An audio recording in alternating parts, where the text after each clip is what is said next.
few words in another language. What language do you speak? Oh, un poco español. Oh. Girls can She talk! speaks Japanese too. ちょっと。ちょっと日本語を話しましょうね。はい。はーい。話します。わかりました。そうなんですか？はいはいわかりまーす。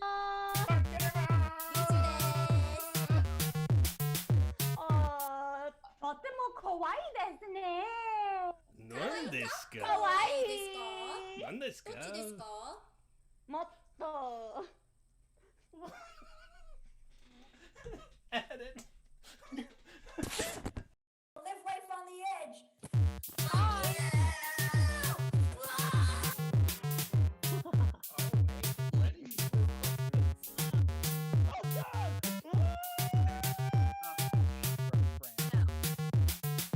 And I think I'm the biggest smash since 9/11. That is wholly inappropriate, and I still need an explanation for this dead body.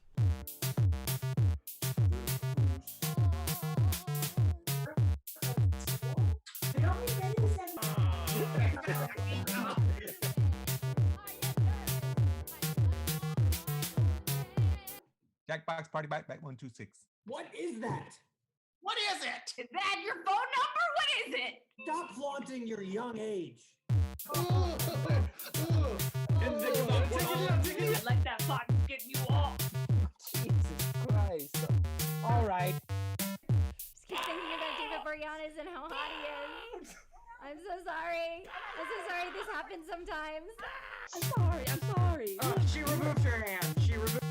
Dark and fiery. I want a divorce. I'm really tall. Are you like medically okay? I'm trying to laugh and enjoy this, but there's been like a clanging noise that's been slowly growing louder this whole time. That clanging is getting louder. Grandma, that's okay. Grandma. What? Let me just show you. This is right here.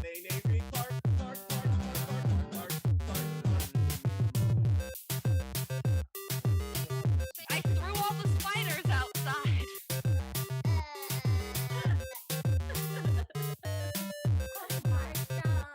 Every day. Look at me, I'm a squirrel and a talking. I speak English and also a few words in another language. What language do you speak? Oh, un poco español. Oh. Girls can She talk! speaks Japanese too. ちょっと。ちょっと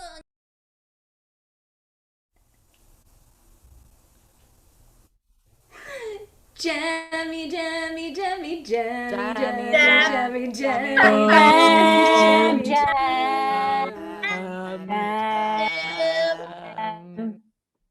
Someone accidentally made a beautiful chord and I need you to leave. Not how this intro works. Hi, we're Gem. We're gonna do a musical improv show for you, and all we need is a suggestion of anything at all. So while you're typing that into the chat box, let me show you around. Welcome to the Improv NYC Twitch stream created by Justin Torres, who is also our technical director tonight. Yay, thank you, Justin. If you look below this video, you will see a couple links. One is for the Magnet Theater. If you're in a position to do so, please consider donating to the Magnet Theater. You can also sign up for virtual classes, which are super fun. There's also a link for Black Lives Matter. So again, if you're in a position to do so, please consider donating to that organization. And we have our suggestion, and it is My Imaginary Friend. Awesome. Thank you.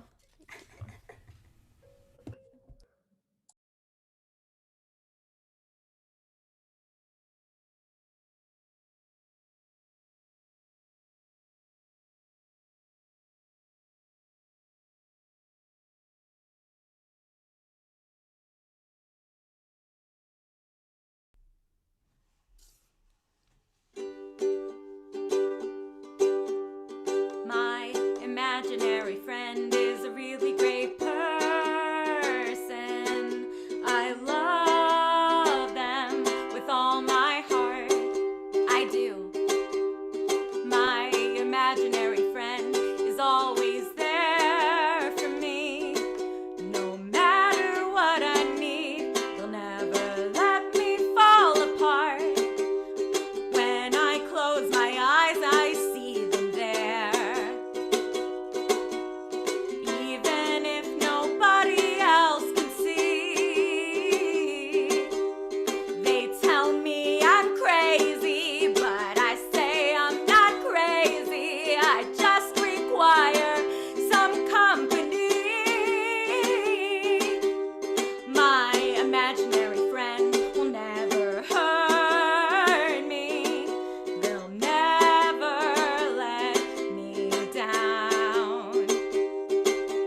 imaginary friend is there. My imaginary friend will care. My imaginary friend will listen. My imaginary friend will love me. My imaginary friend is there. My imaginary friend will care. My imaginary friend will listen and will love me.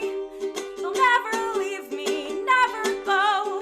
When I'm high and when I'm low, they're right there to be my very best, the best. I don't care if I have no one else in my life. I'll forget about the rest. Leave me with the best, my imaginary friend. My imaginary friend. My imaginary friend. My imaginary friend. My imaginary friend.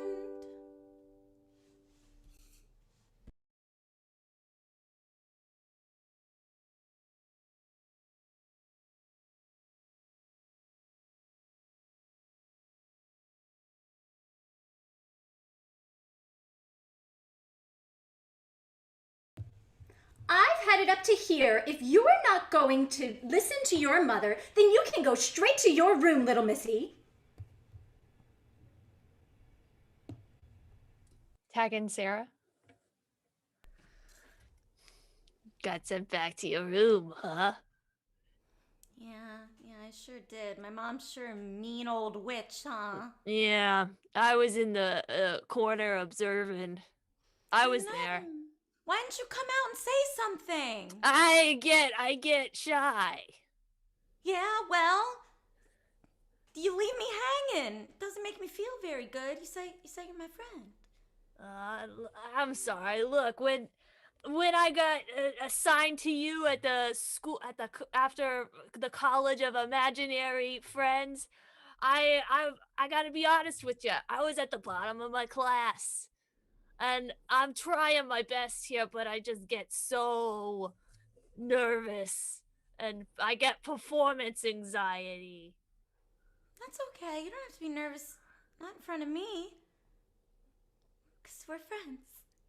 But it would help if maybe, I don't know, when I point to you, I talk about you, you would just come out so my mom doesn't think I'm crazy, because I gotta be honest with you, Geronimo. My mom, she thinks I'm a little loopy in the head.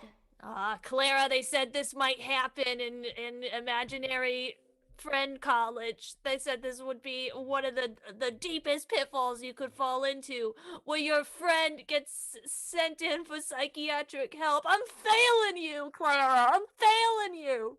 No, Geronimo, you're not failing me. Just maybe try a little harder to overcome your specific anxieties. Okay, I can practice right now. Can I try something? I'll try something. Yeah. Okay. You got this, Geronimo. You can do this. Okay. Just be cool. All right.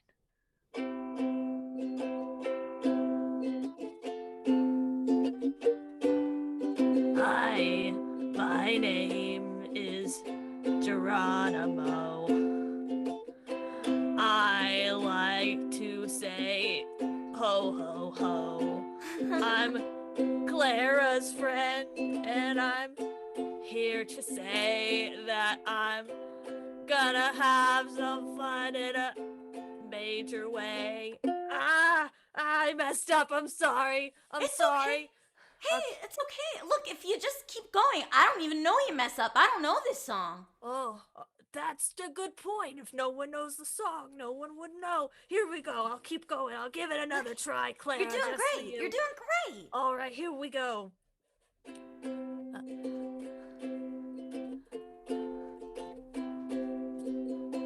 Hello, my name is Geronimo, and I like to play limbo.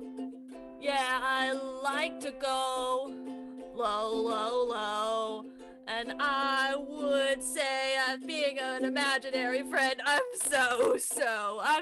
messing up, Clara. I'm a so friend. Well, to me, you're the best friend I ever had because, well, before you, Geronimo, I didn't have any friends. Oh, Clara, that's true. Here's a final verse. I'm gonna try to make you feel better. Here I go. Okay. Hello, my name is Geronimo, and I love that part. I'm here to make Claire feel better about herself. Maybe practice friendship with me, and then she could go out into the world and live free. Yeah, Geronimo. I've ended on pretty good there. Thank you, Clara. That was so good, Geronimo. Hey, do you think you could play that for my mom? I think she'd really like that song. Oh, she's so pretty. She makes me nervous. Do you have a crush on my mom, dude, Geronimo? Maybe. Ew, that's gross. I don't know. Gross. All right, well, if you play for her, I think she might like you. Maybe she'll like you back. So will you play for her if I call her in here?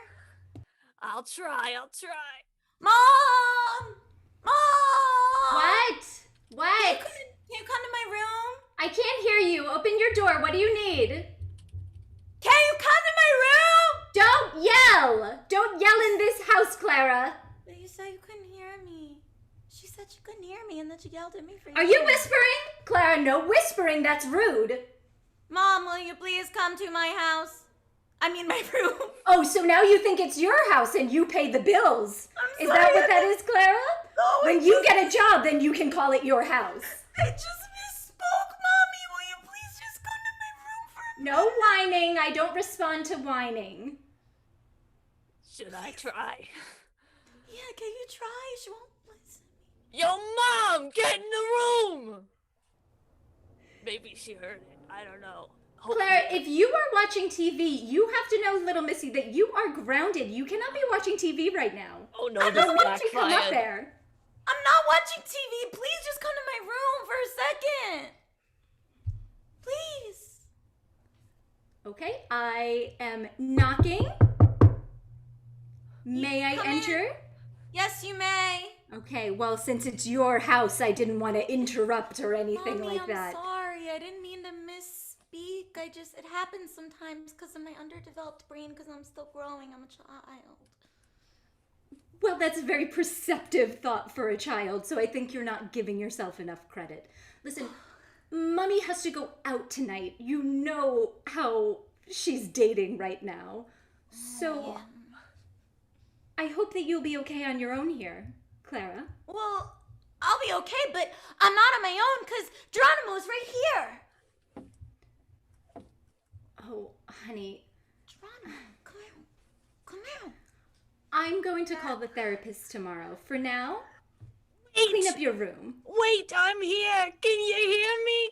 I break through my temporal form? Hello? Clean up your room, Clara. Mom! I got a little surge of bravery and I wasn't strong enough. She didn't even hear you. I'm sorry, No one ever Clara. sees or hears you, Geronimo. Tag out. Bring in Tracy.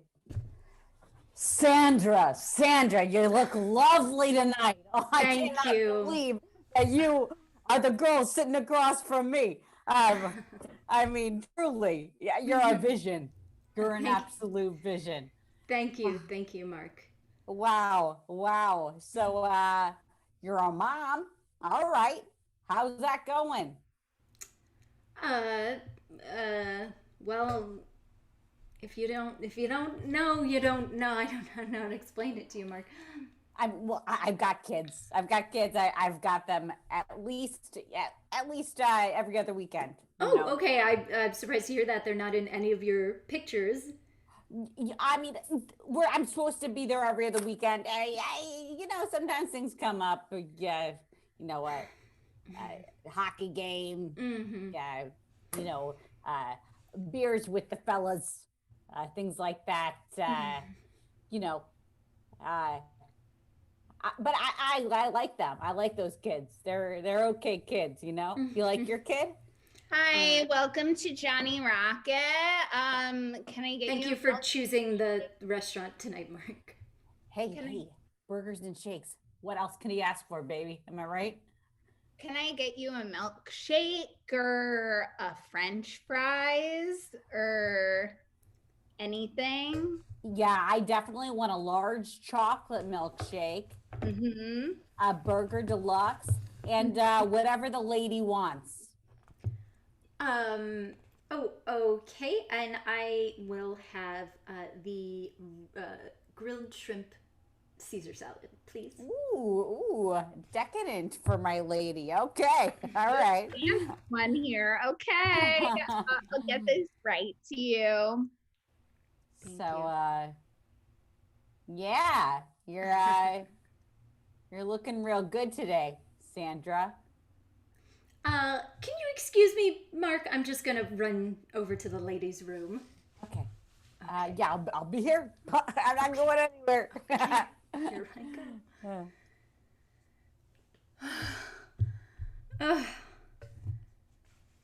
Who knew dating was gonna be so hard? Gosh, all I want is a man who can respect me, who won't take me to a child's restaurant. I want to be a respected lady. I want to have my fun. All I could ask as a middle-aged lady is for my dating life to be done.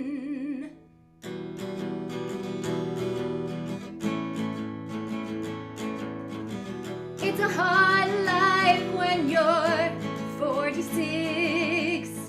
It's a hard life when you're 46. No one who will take care of you, and it's a hard life when you're 46.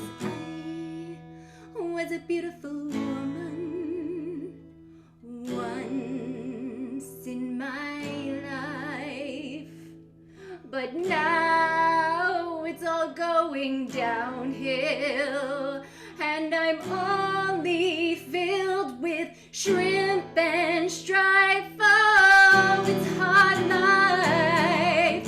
You're 46. It's a hard life when you're 46. Can't eat milkshakes, you only eat shrimp. Oh, it's a hard life. It's a hard life when you're 46. Jacques, are you there?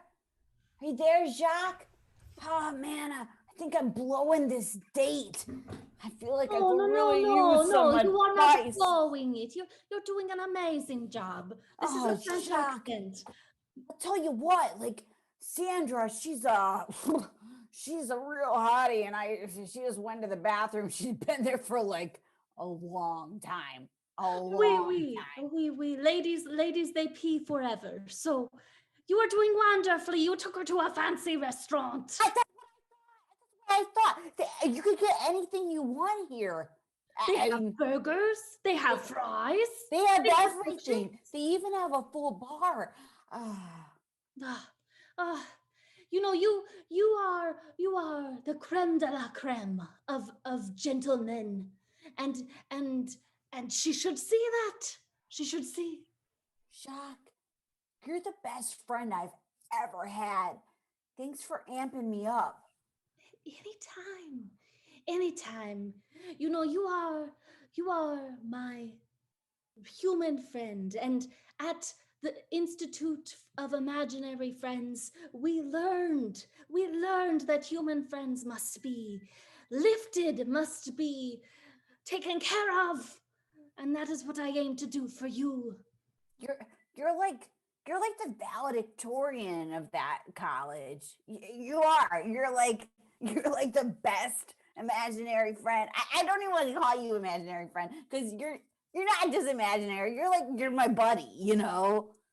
Oh, yes, yes. If only I had a seat at this table. Hey, you could. Oh, it's your burger. It's very good. Thank you so much. Can I get you anything else? No, I think I'm good. I think I'm real good. Thank you so much. Okay. Are you okay? Like your date went away and you're still talking. He's talking to me. I'm talking to him. My name is Jacques. What? I'm talking to Jacques, okay?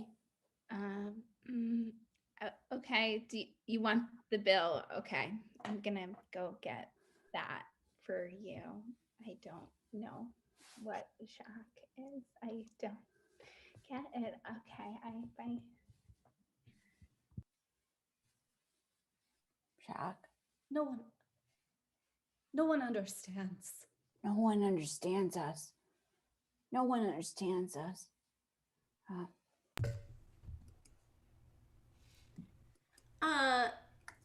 Mark? Yeah. Sandra, you're back. Oh, I was worried about you. I was totally worried about you. You don't have to go.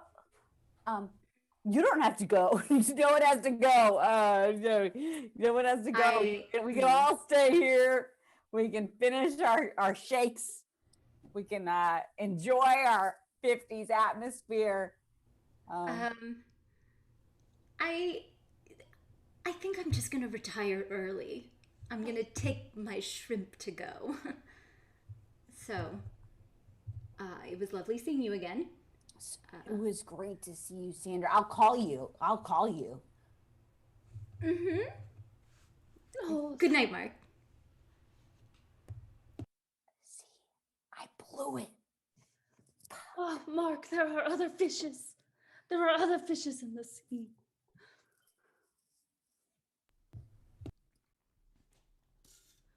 Geronimo, Mom's gonna be home soon and you made a whole mess of the house.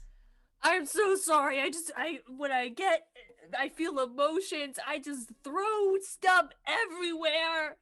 And then I don't have the emotional capacity to then clean it up. I'm sorry. Well, you gotta work on that because it's gonna get me in trouble. Now help me clean this up. Oh, it sounds like you need some help cleaning up, little friend. Well, imaginary friends, assemble. I'm Kinkle the Clown. Whoa, and who are all these other guys? What? I'm Rambo. I'm Periwinkle the princess. I'm Snuffle Wizard. Wow. Oh, you guys, are you all new friends of mine? We're here to help you in your time of need, Clara. Just like friends I hear are supposed to do. Come on, friends, let's clean up this house, imaginary friend style. Oh, you know what that means. Let's drop a beat. Huh. There's a house that needs some cleaning. There's some house that needs cleaning. Oh, yeah. I think we're going to clean the house. We're going to clean now. Oh. Uh-oh. Oh. Uh-oh. There's a kid who looks so lonely. There's a kid who looks so lonely. There's a kid who looks so lonely. Think we'll cheer her up. Oh. Uh-oh. Oh. Uh-oh. There's a kid who is so sad. Her friend made things bad. We're gonna fix things up because we're the imaginary friend crew. Uh-oh. Uh-oh. Uh-oh. Uh-oh. We're gonna clean up your room. We're gonna clean up your room. We're gonna clean up your room. And that is what we're doing right now. Yeah, we're gonna clean up your room. We're gonna clean up your room. we're gonna clean up your room. And that is what we're doing right now. We see your imaginary friend is having a little trouble. We were top of the class, so we're gonna get it clean on the double. That means we are now all of your friends, and we'll have so much fun till the very end. Oh, we're gonna clean up your room. We are cleaning up your room. We're gonna clean up your room on the double, double, double, double. We're gonna clean up your room. We're gonna clean up your room. We're gonna clean up your room on the double, double, double. But don't tell your mom. Don't tell your mom. Don't tell your mom, or else you'll get in trouble, trouble, trouble. Don't tell your mom. No, don't tell your mom. No, don't tell your mom, or you'll get in trouble, trouble, trouble, trouble, trouble, trouble, trouble, trouble, trouble, trouble, trouble, trouble, trouble, trouble, trouble. Clara! Clara! What are you doing? Look, Clara, I feel like the time is now for you you're a grown woman now, and you can have a heart-to-heart to your mom without me. I love you, Clara, and I love your mom in a different way. Wait, someone just said I love you, Mom. Oh What my was God. that beautiful voice? You mean you heard him? I heard him, and I see him. I see him now, Clara. Oh, that beautiful shriek. You see me? You hear me? Yes. Oh. It's happening. She's given up on adulthood because that date went so bad. So now she sees imaginary friends. Thanks for explaining, Snuffle. I'm Sandra. I'm Geronimo. Wait, ew! If my friend becomes my mom's boyfriend, they might become my dad. Geronimo, are you gonna be my dad? It seems that way. I guess now you should call me your imaginary father. No! No, this isn't how it's supposed to be at all. Now I'm left with no friends again. But honey, who better to be there for you than family?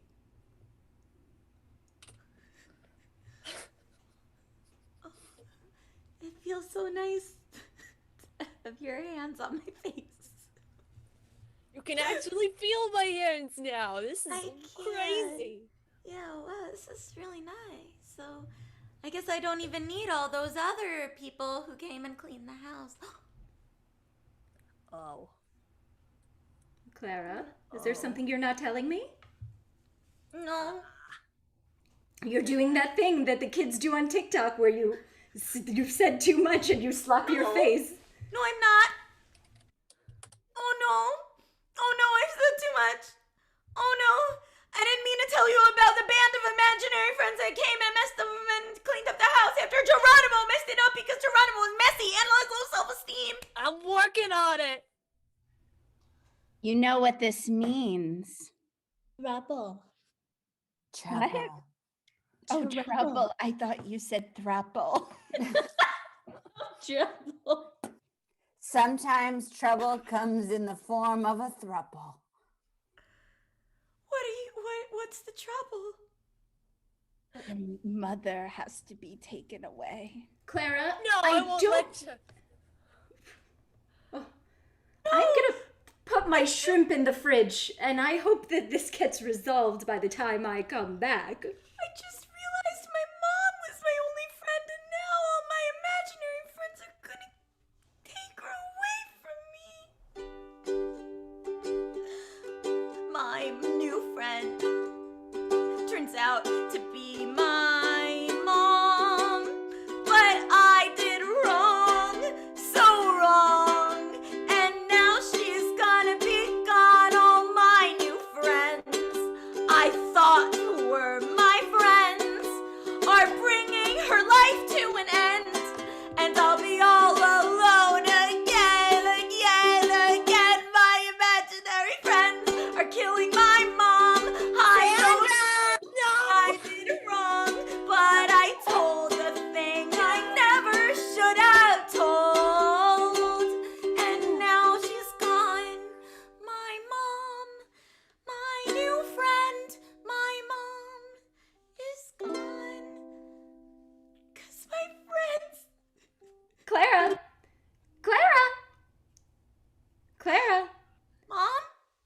was just wondering if you wanted any of this shrimp.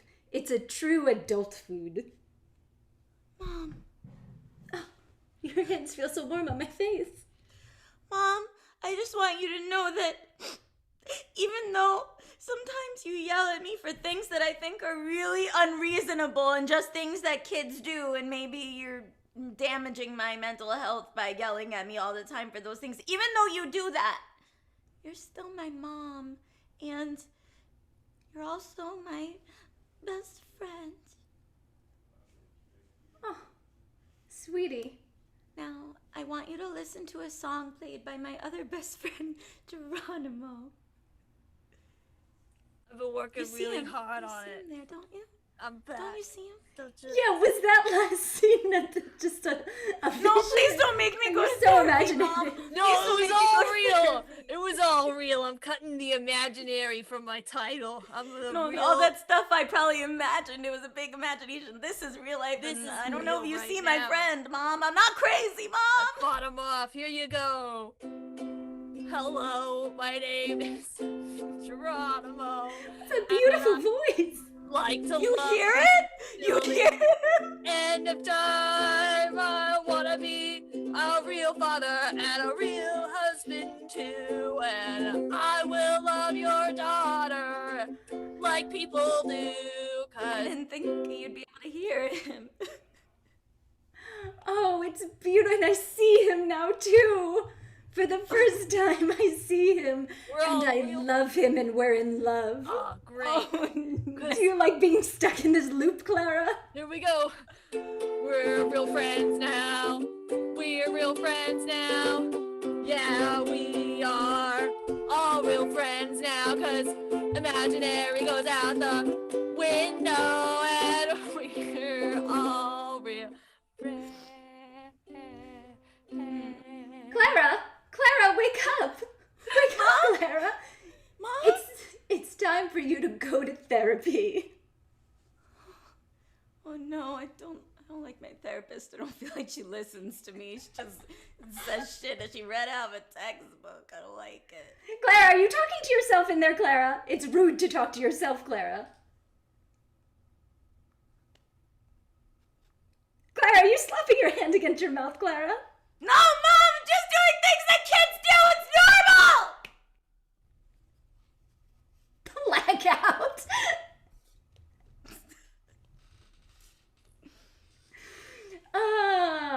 Well, what a normal journey that we took you on that I'm sure you could follow from start to finish, and you were just as clear on the details of the plot as we were.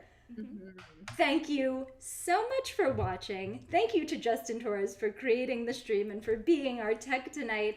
Check out the links down below to donate to the Magnet Theater, donate to Black Lives Matter. And wow, Jem has a super fun announcement because on Friday, March 5th, starting at 6 p.m. at the Magnet Theater Twitch stream, we are going to be holding a Spotlight on Women's Improv Festival. So save the date, put it in the calendar, so you can watch all of these great women teams and Jem. Yeah. We're here every Thursday night at 7. Thanks for watching. Have a good night. Bye. Bye.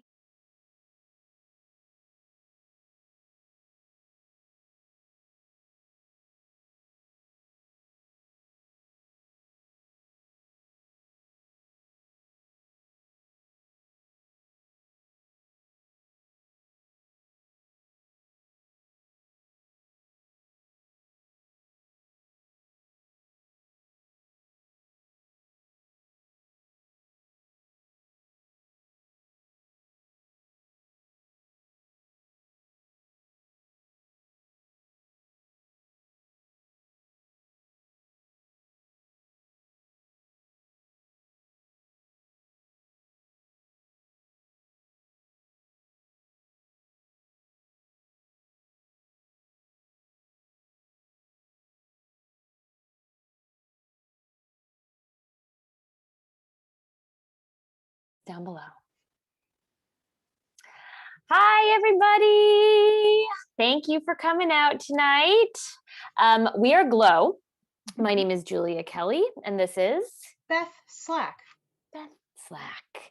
And we're going to do a little improv for you.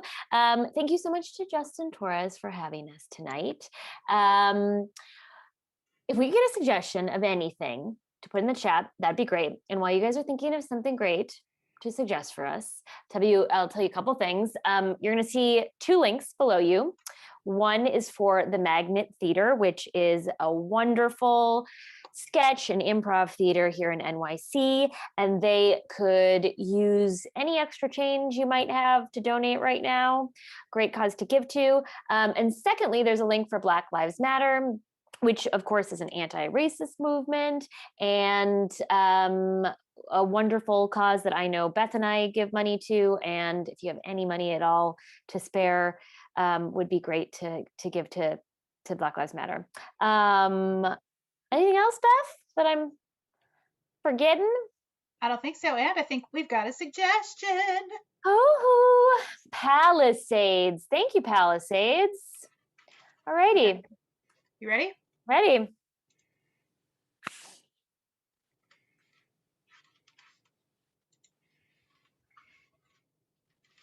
I always wanted to live in an apartment building that was like Melrose Place, where like there was like a pool in the middle and then all of these different apartments and all of these like shared terraces. Terraces. Why does that sound so weird when you pluralize it? I think that maybe you've added like an extra S's to it. I think it's just terraces. Terraces, yeah. Wait, did you say terraces or terraces? I said terraces first. Oh my God. It's crazy. I guess I'm nervous living in like a real.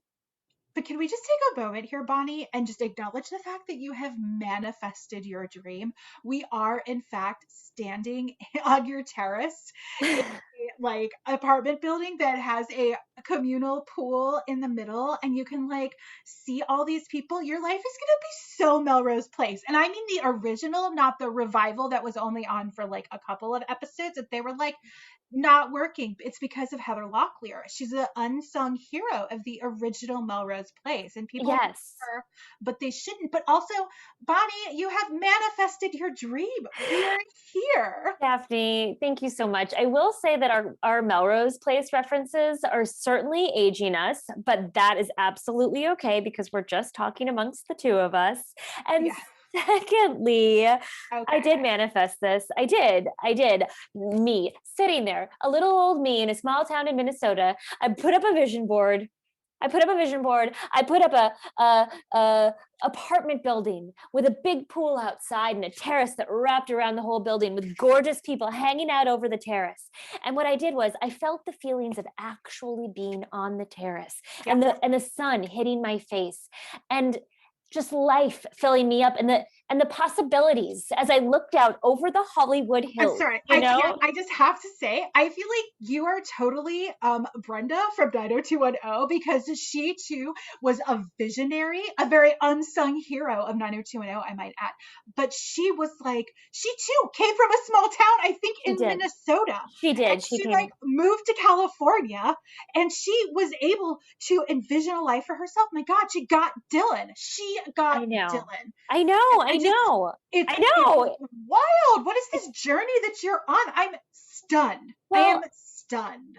Daphne, I mean, you've been in LA for a while now. I mean, look at you. You're doing it. You own your own vet in LA, which isn't exactly why people come to LA, but like you are doing it very successfly.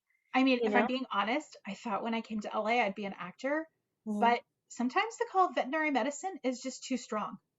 Yeah, I understand that. Sometimes you want to hold a heart in your hand, and it could be a human heart. It could be someone's emotional heart if you're acting, or it could be the tiny heart of a kitten. Oh my God. Yeah. That's really moving. Yeah. And like, honestly, I feel like in many ways you are an actor as being a vet. I mean, you've got to put on a very brave face sometimes if an animal is dying. And sort of control your emotions in a way that actors often have to do. Thank you. You know, you have to use different voices. You know, if I'm being honest, I think of myself as the Doogie Howser of the veterinary world. You know, because I too am pretty young. I mean, not totally young, like Neil Patrick Harris was when he took on the role of Doogie Howser, a child prodigy. Prodigy. Oh God, Terrace is for you, Prodigy for me. What is happening? It's like I can't even talk. Oh my God, it's Monday. Oh my God, someone's got the Mondays like Garfield, a comic strip from the 80s. Oh my God, you are really dating us.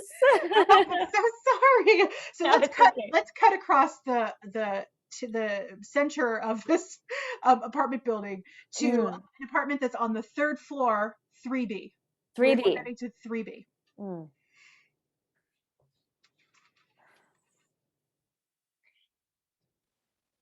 I'm your brother. I'm your brother. Whether you like it or not. Is that how you're going to say it? I'm your brother. I mean, I was thinking, but if you feel like it should be like louder or like more terrifying, you know, you tell me, please. I mean, I don't want to stop you in the middle of your process, but I also feel like there's a conversation here about goal, like what is the goal of the scene?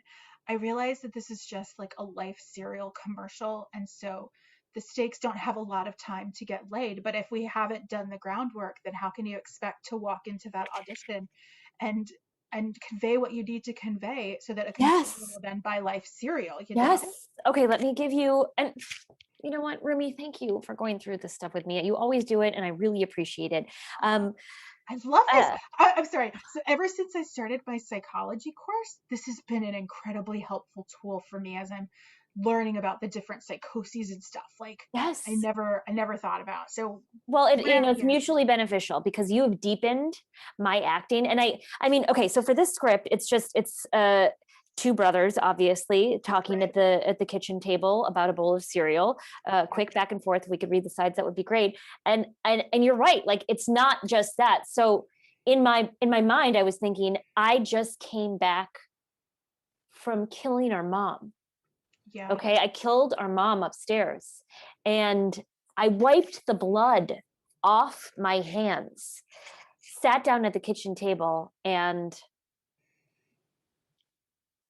I'm your brother. Okay, yeah, I can totally see that now. I guess part of my question is, you know, how do you bring the emotional weight of that, but also interact with your seat partner? Because I think if I remember correctly, the line before that is. Can we do the sides? Can we just run through the sides? Yeah, sure. Okay. Well, it's just these two lines, right? Yeah. Or is there a third line? There's a lot of stage directions. It's very confusing. I highlighted everything in different colors, but now I've forgotten what the colors mean. Yeah. No, it's okay. There's a back and forth, but then, you know, in commercial auditions, often like someone will put a button on the end. So I want to put like some sort of, you know, they say a fun button, but like, you know. Sure. Okay. So yeah. You start. You're, as a little brother, you have that line. You expect me to share this life cereal with you? I'm your brother. And mom has a knife through her neck. Oh, wow. Oh my God. You see, that was a button.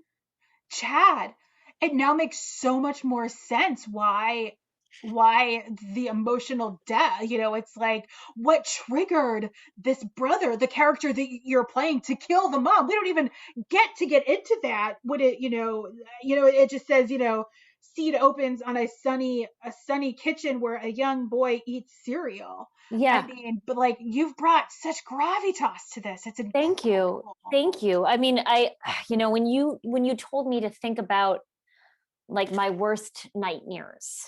Right. And you said that you had taken a dream class at yeah. UCLA, and our greatest our nightmares and our dreams represent like our truest desires. Yeah. That got me kind of like going, the wheels turning with this whole mother son hate your mom. Oh gosh, so would you say that killing your mother by slitting her throat, because you said there was a knife through the neck, is that your greatest desire, your dream? I mean, how did that manifest itself for you? I mean, I have a lot of complicated feelings with my mom, Yeah. I do, and I don't want to kill her, no, but I have aggression. Yeah. And as an actor, sometimes you take the feelings that you have and then intensify them for a particular role, and I think this role calls for it. And how did you make that connection that this brother coming to sit at the table and hearing this question from the younger brother, which, sorry, you expect me to share this life cereal with you? How did that connection happen? Like, what was your thought that like that moment that brother had murdered the mother and was then coming to sit at the table? Yeah, I mean, it just, I had a sort of memory association with my little brother back in Dayton. He's still there. Yeah. And memory association. And then is that, yeah, I mean, is that you're the yeah, no, a memory really... association is when one image triggers a memory that you then associate with another thing, and thing can be any sort of thing. Oh my God. Yeah. So did you kill your mother? Or? No, but at one point my brother and I, we used to share breakfasts here and there, and he would always take my bacon, and my mom never did anything about it. Oh, wow. So that's betrayal on a lot of different levels. You have someone stealing your bacon, and then you have someone who should be protecting you, not stepping in to intervene. If you don't mind, can we run the scene right now? Because I feel very heightened in an emotional place. Okay. You don't expect me to share this life cereal with you, do you?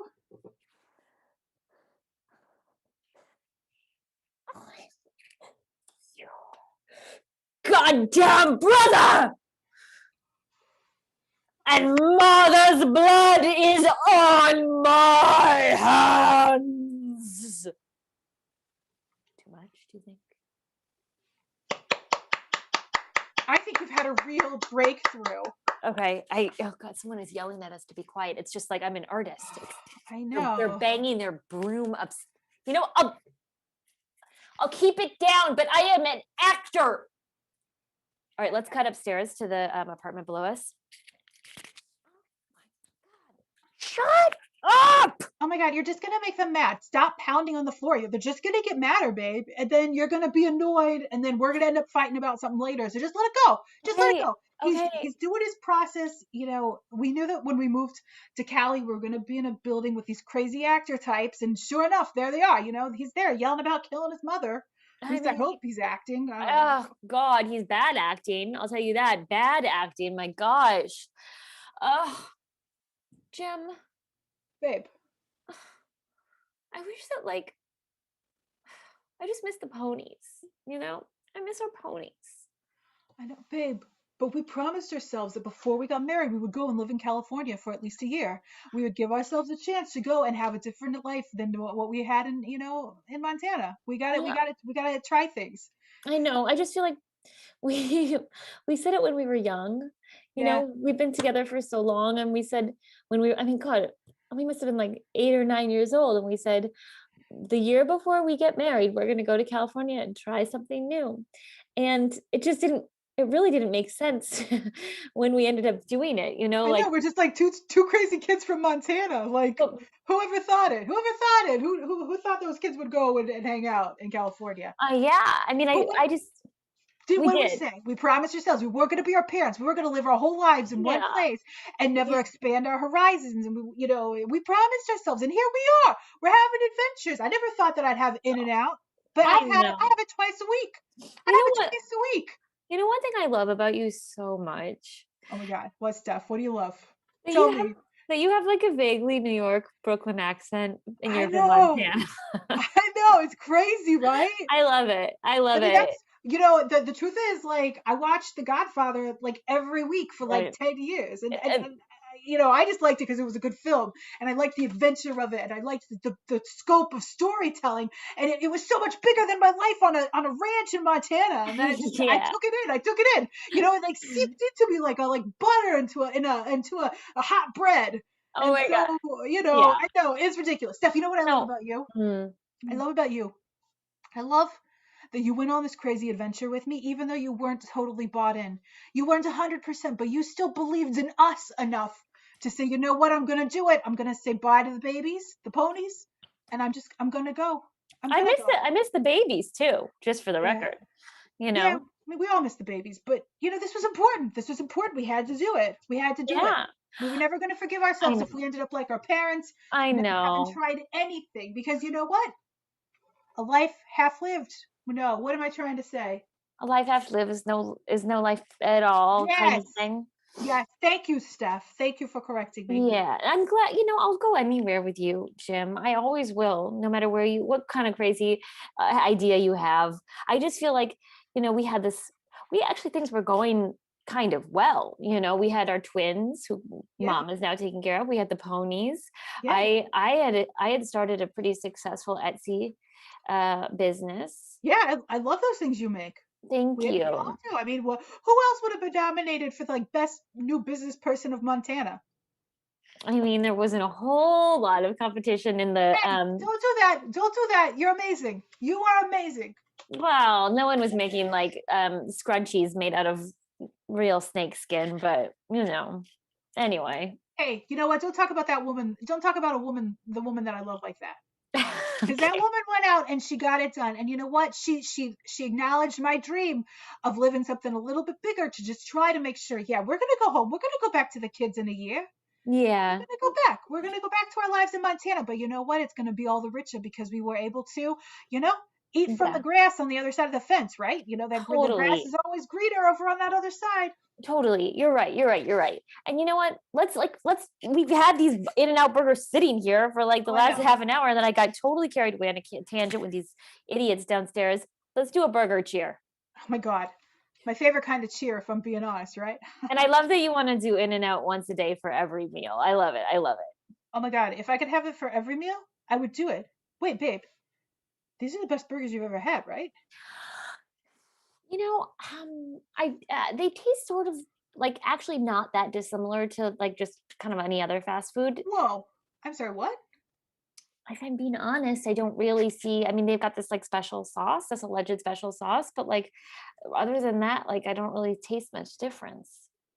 You don't taste the difference between an In-N-Out burger and a Wendy's burger? Honestly, not that much. No, I mean, maybe the patties are a little fuller from In-N-Out, but flavor-wise, it's kind of, I've upset you, Jim. No, I feel like the richness of my California experience is a bit wrapped up in my joy of these In-N-Out burgers. They're not that that's what's getting me out of bed every morning, but it's certainly not hurting me getting out of bed. Yeah. I mean, it's not going to stop us eating it once a day. Don't worry. We're going to, as we promised ourselves many years ago, we're going to come here for a year. We're going to eat In-N-Out burgers once a day for the whole year that we're here. And we're going to streak Hollywood. Yeah. We're going to do it, babe. Look at this place. Look at the pool. Look at those people swimming out there. I know, they're very brave. They're very brave. This is exotic. Let's cut down to the pool. I'm so glad we finally did this because if I've said it once, I've said it 1,000 times. It's not worth having a pool if you don't use it. I know. We have been here for so many years and we don't take advantage of it. It's colder than I ever thought it would be. Yeah, I'm very cold. Yeah. But I guess that means we're alive. Right, yeah. It's just goes into my veins in such a way. Yes. Oh. There's some cigarette butts, but I did hear a party last night, so it's probably just no big deal. Yeah. But we gotta use the pool. Because what's the point of living in this complex if we're not using it? I mean, it'd be like subscribing to Netflix and never watching Netflix. And, I'm watching Netflix every day. Yeah, no, absolutely. No, you are good at that. You are better than I am at using the thing you got, I mean, you've gotta. Then what's the point of having it? I know, but honestly, most people are like me. Like when I lived in New York City, I didn't go to the Met ever. And like that is like what is wonderful about New York City, the going to the theater, going to the Met, but like I don't historically use what I got. And you Oh, you do, oh Viv. my You God. do. Chad, I want something for you. I want you to embrace life and live it to the fullest. I know. But I mean, this pool's a good step. This pool is a good step. Yes, we said we were, we did it. We did it. And I can't wait to get out and go back to the apartment and warm up and maybe watch some Netflix. Viv, is there it looks like a toe floating next to you, like a toe. You know what? I'm just going to ignore that, and I'm just going to, get power from using the water as a recuperative tool. Mm-hmm. I'm just going to just flick it. Create a little bit of waves away from my body because I don't Yeah. want to think about that. Did someone lose a toe? Because if you have, you want it so you can use it. It makes you balance. Yeah, that's absolutely right. I really do like subscribe to your philosophy of like using what you got, and the pool is like the most obvious thing that we need to be using and haven't. Right. Things like a stray toe do worry me a little bit, and Chad, if I'm being honest, I don't love it. I don't love it. I don't love that reality for us. Yeah. But you know what? We're in the pool. Let's be in the pool. You're right. You know what? You're right. Yeah. Let's be present in the pool. Yeah, because we don't want the pool to become the Met. No, yes. I mourn for you. I mourn for you, Chad, that you were in know. New York and you weren't going to the Met. I know, it's when I lived in San Francisco for a summer, I never went across the Golden Gate Bridge. Are you kidding? Golden Gate Bridge. Golden Gate Bridge? Golden Gate Bridge. The Golden Gate. I don't think any part of that sentence is plural. Golden Gate Bridge. Golden Gate Bridge. Golden Gate Bridge. There's no possessive Golden's Gate.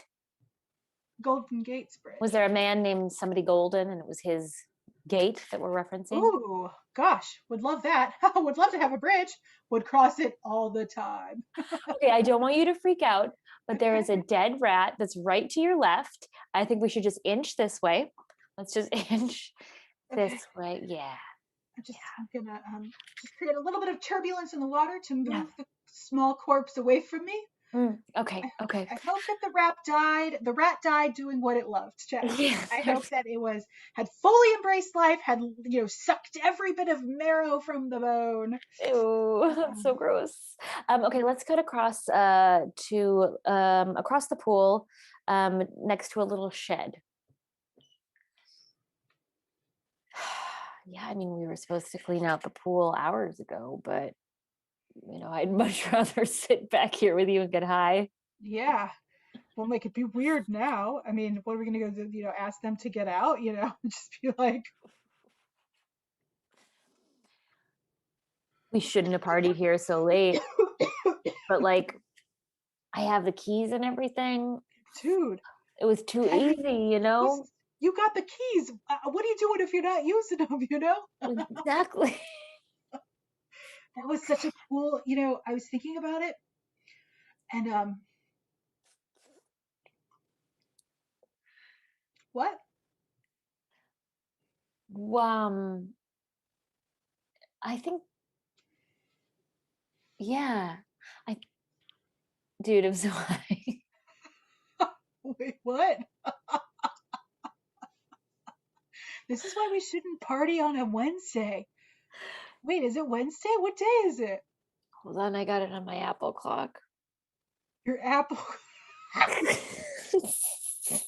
Do you mean Apple Watch? Wait, or is it Apple's Watch? It's an Apple's, like Apple's is possessive. Apple's what? It's Monday, February 18th. What? Dude, I cannot believe that Alanis Morissette was here last night and like bit that guy's toe. That was wild. She's got kids and shit. I know. She's a mom now. She's a bitch. She's a She's a liar. liar. She's a child. She's She's a a mother. She's a A sinner. She's She's a a saint. saint. I I do do not not feel feel ashamed. ashamed. I'm a hill. I'm I'm a a dream. dream. I'm I'm nothing in in between. between you. Oh my God! Did you know that she dated that guy from Full House? Isn't that insane? Like, Jesse? no, the other guy. The other got cut. The blonde? Yes, I think like either that song or Isn't It Ironic is about Dave Coulier. Huge star in the I did 90s. not know that. Huge star in the 90s. I did not know that. I will say our references are really aging us a little bit, but that's okay because this is just like we're not trying to impress anybody. No, we're not trying to impress any girls or No, anything. but I'm always trying to impress you, man. Oh my gosh, thank you. I'm trying to impress you too, and Yeah. you know, I just wondering whether we're going to talk about what happened at the end of the night last night, or whether we should just like pretend it didn't happen, or like, you know. I mean, if I'm being honest, I'd do anything for you, man. You're my best friend. And what we did last night felt really good to me in terms of stuff. Yeah. Yeah, I just never thought like I would strip naked with my best bud and, you know, dunk our bodies in a bathtub of honey and then like let bees loose. I mean, Period. what started as like a streaking fun game really turned into an intimate adventure, if I'm being honest. Yeah. I was stung, but not that many times. You know, and it was like Yeah. kind of fun. But you felt, right? You felt deeply connected to your inner self through every jab of pain.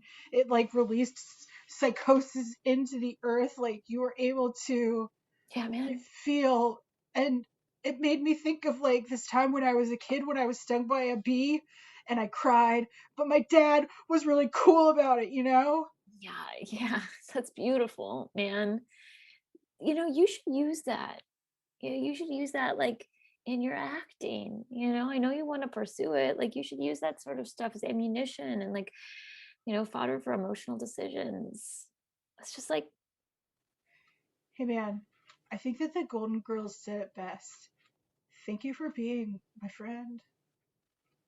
thank you for being my friend. Now, with a dead bee in my pocket, I shared it. I want to share it with you. This was a bee that I talked to last night. I named him Fedora. Cool. And then he died early this morning. You were still sleeping under the tree. He died in my palm. And I thought to myself, you symbolize our journey last night. And I want you to have this bee. To be or not to be, right?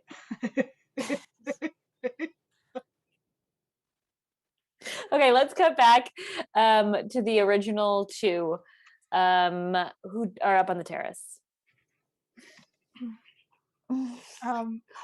Daphne and Daphne and me, who just moved to LA to pursue my dreams, and you're a vet, and I'm manifesting things, and look at that pool, and look at our lives. I couldn't be happier right now. It's like the opposite of Little House on the Prairie. Big House on the Prairie. Thank you guys. That's our show. We have been Glow. That's Julia Kelly. My name is Beth Slack. A quick reminder that there are links down at the bottom of the page for the Magnet Theater and Black Lives Matter if you want to do a bit of philanthropy. A huge thank you to Justin Torres, who runs this channel and lets performers perform. Up next is Short Jorts. So it'll be a brief pause while we change teams in the internet. We hope that you'll stick around for Short Jorts, which is coming up next. Have a great night. Thanks, everybody.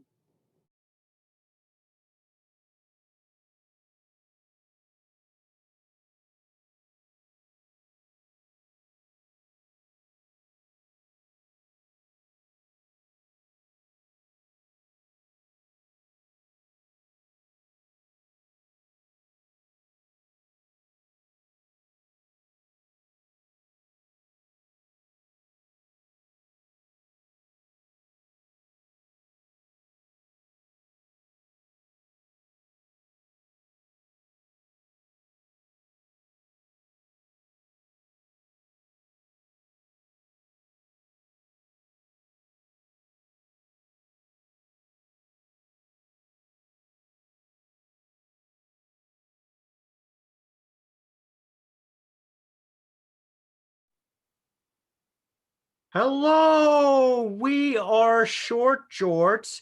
Can we get a suggestion in the chat, please? And also some applause too in the chat. And while you're there, check out the link below to donate to Black Lives Matter and the Magnet Theater, which helps support this stream. Thank you guys. We're really excited to be here. And thanks to our tech, Justin Torres. And how we doing on suggestions? Anything from the chat? See clap and huzzah. Clap. I think we're going with clap. I think clap's our suggestion. All right. Let's go with clap. So I went to this open mic in the middle of New Jersey, and it was absolutely like the second I walked in, I was like, oh no. I don't know if they had ever like seen a woman before. And it was just this like very dank vibe. Like everybody looked like they were sitting at the bar. They looked like they had absolutely no idea an open mic was going to be happening to them. And there was a dog that was afraid of clapping.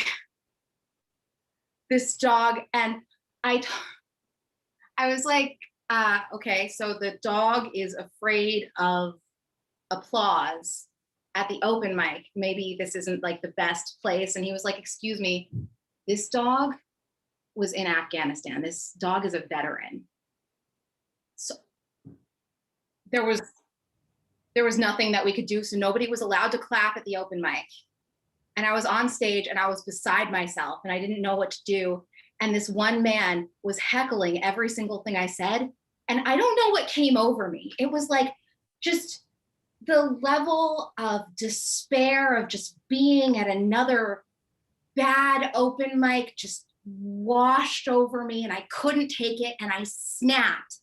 And I have never in my life been so cruel. I mean, I undermined the man's entire self-worth and existence and left him a broken shell of a man. And I left with like 3 offers for more bookings. So that's stand up. Oh my God. Oh my, we are just souls. My only friends, souls, my only friends, just 2 tortured souls forced to perform in the depths of hell for the only people who never accepted us, our parents. Yeah. I gotta be honest. Could you accept me a little bit more? I've been dancing all the time. I've been playing the fiddle. I've been doing hand puppets and I Sweetheart, Daddy and I are excited to see your skit. They know that are proud. They're trying to tell you right now that they're proud in their own way. We told all our friends he's not even gonna be a failure this time, like always. He's really getting his act together. It's a sarcastic. It's a way that doesn't take me seriously. It's not a way that fulfills me. But we've been dancing together for 2 centuries. Will you tell me I'm doing a good job? I didn't even think I needed to. You've been doing an amazing job. Oh my God. Thank you so, oh, that's so great. I know you're really anxious, but you've been doing, you're a pro. I don't understand how you're so afraid after all these years. I don't know, maybe it's like hell and like my parents being here. I'm never comfortable in front of my parents. No, nobody is. It's always the parents. Dean.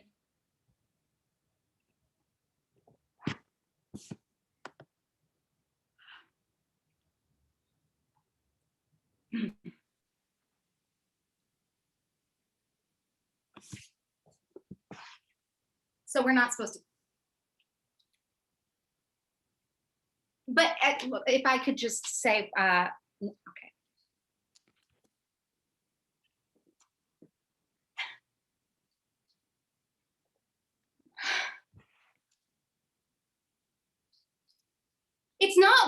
sorry, but I'm not telepathic. You have to keep it down. You can't just come in here and be really loud. We have rules. We're trying to watch a movie. You got to use your inside voice. Sorry, but I thought we were trying to do the mind reading thing. Jessica, I can't live like this. I'm never going to see the end of Showgirls if you keep talking through it. But don't you ever experience that feeling where something is so good you just don't want it to end? I mean, I'm trying to help you. Yeah, I never want Showgirls to end. You never have to finish Showgirls. As long as I keep interrupting it, you get to keep watching it forever.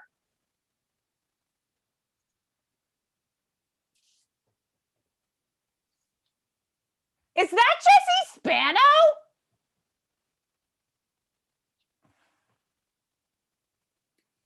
Hi, it's me, Jesse Spano. What's going on? You've been selected to win this prize. I'm Skyping in to let you know that you've won a prize to hang out with me. I'm so excited. I'm so scared. This wouldn't have happened if you hadn't had to rewatch the ending of Showgirls 9 times because I kept interrupting it. So you're welcome. Your prize is to watch Showgirls and watch me and my sex scene during Showgirls. Scene.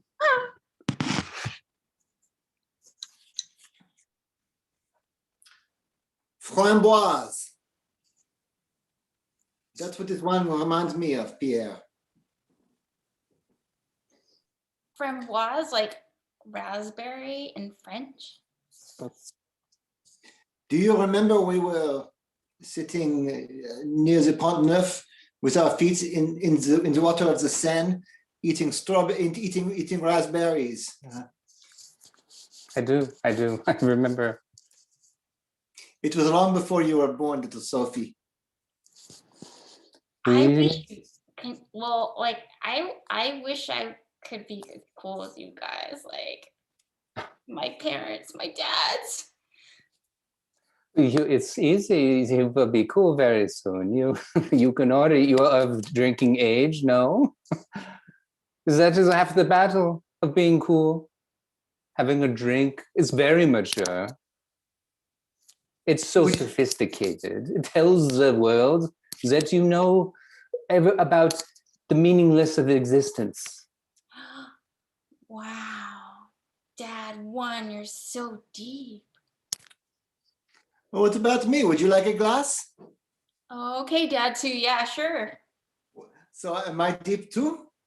Yeah, super deep. Like super deep and deep, like where you jump off the diving board, like, and you won't crack your skull open deep. There you go. Don't drink that all at once. Oh. I think it's time we just, now that you're having your drink the first time, I think your father and I would want to tell you that we've been thinking about emancipating you from us. We think you're ready for the world. You're ready to go on. Dean.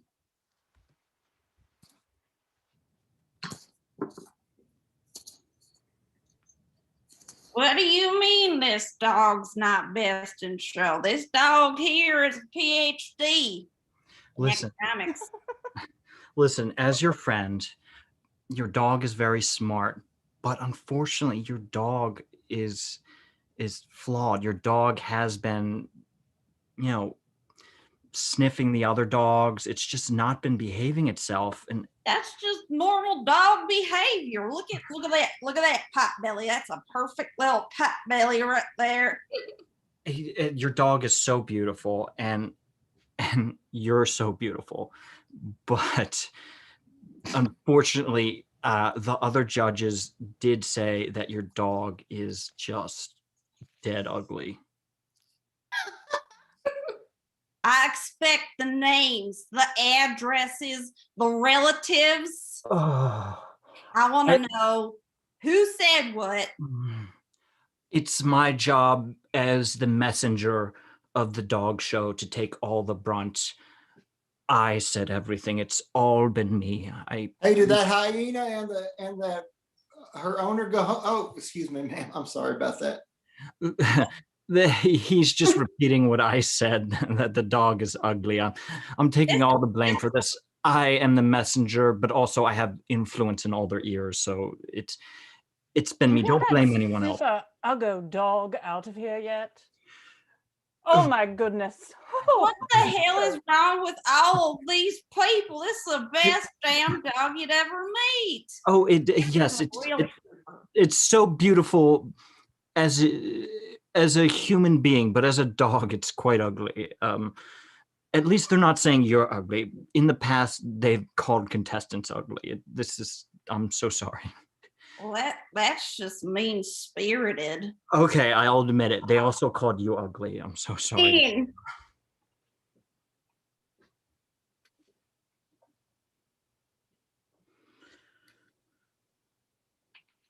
I'm just not feeling like, I just don't feel like we have gotten our lines down, like not like enough. You know what I mean? Like, yes, like I can say every single soliloquy backwards and forwards, but it doesn't feel like enough, you know, like when the lights are on us and we've got our parents out there in the crowd, I just don't think it's enough.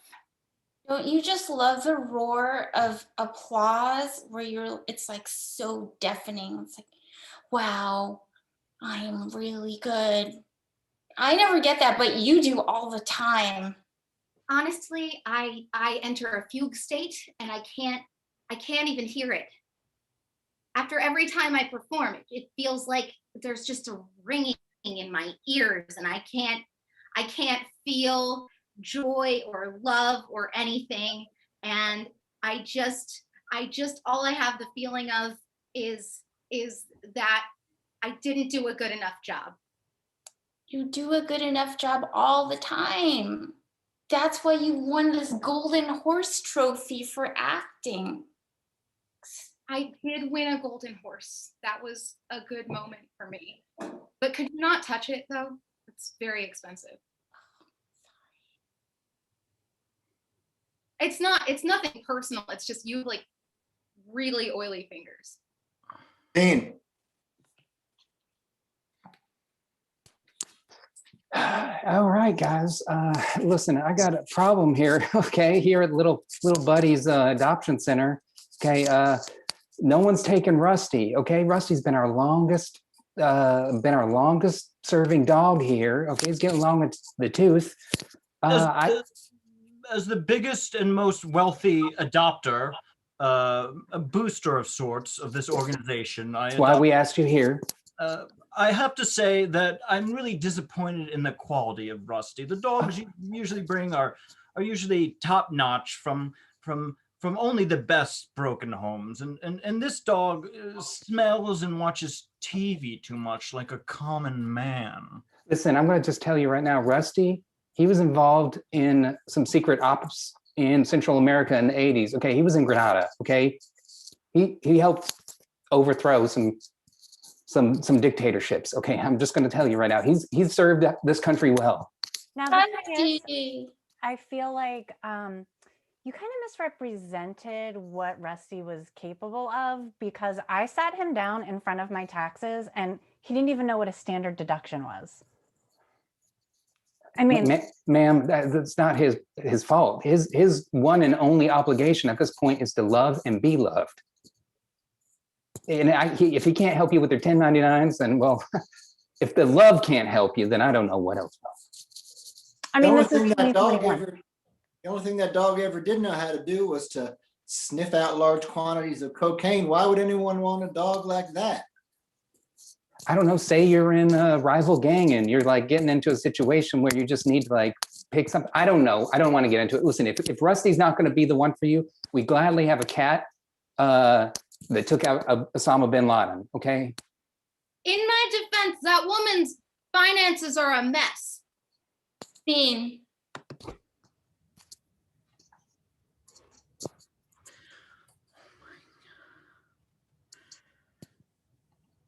Oh my God. Life is amazing. Being in the big city is amazing.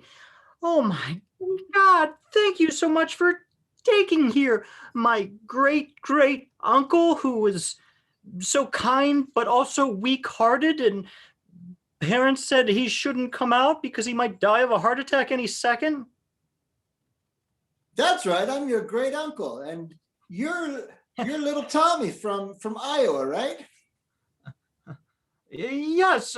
Oh my God, your memory is going too. We spent many a summer on the couch playing Super Mario Kart together.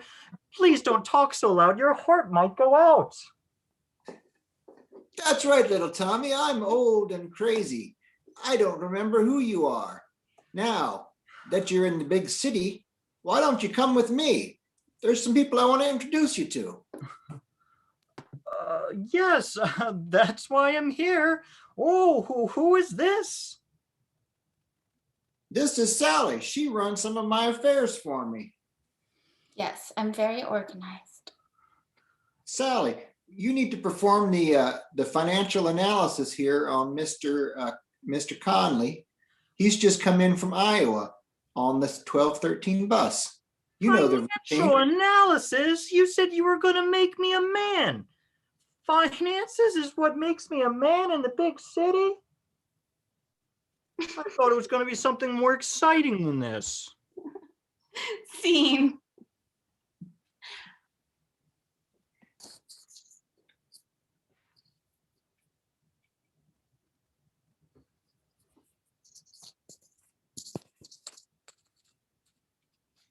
Gotta say, honey, they're looking great. Okay, you've been doing your nails all day.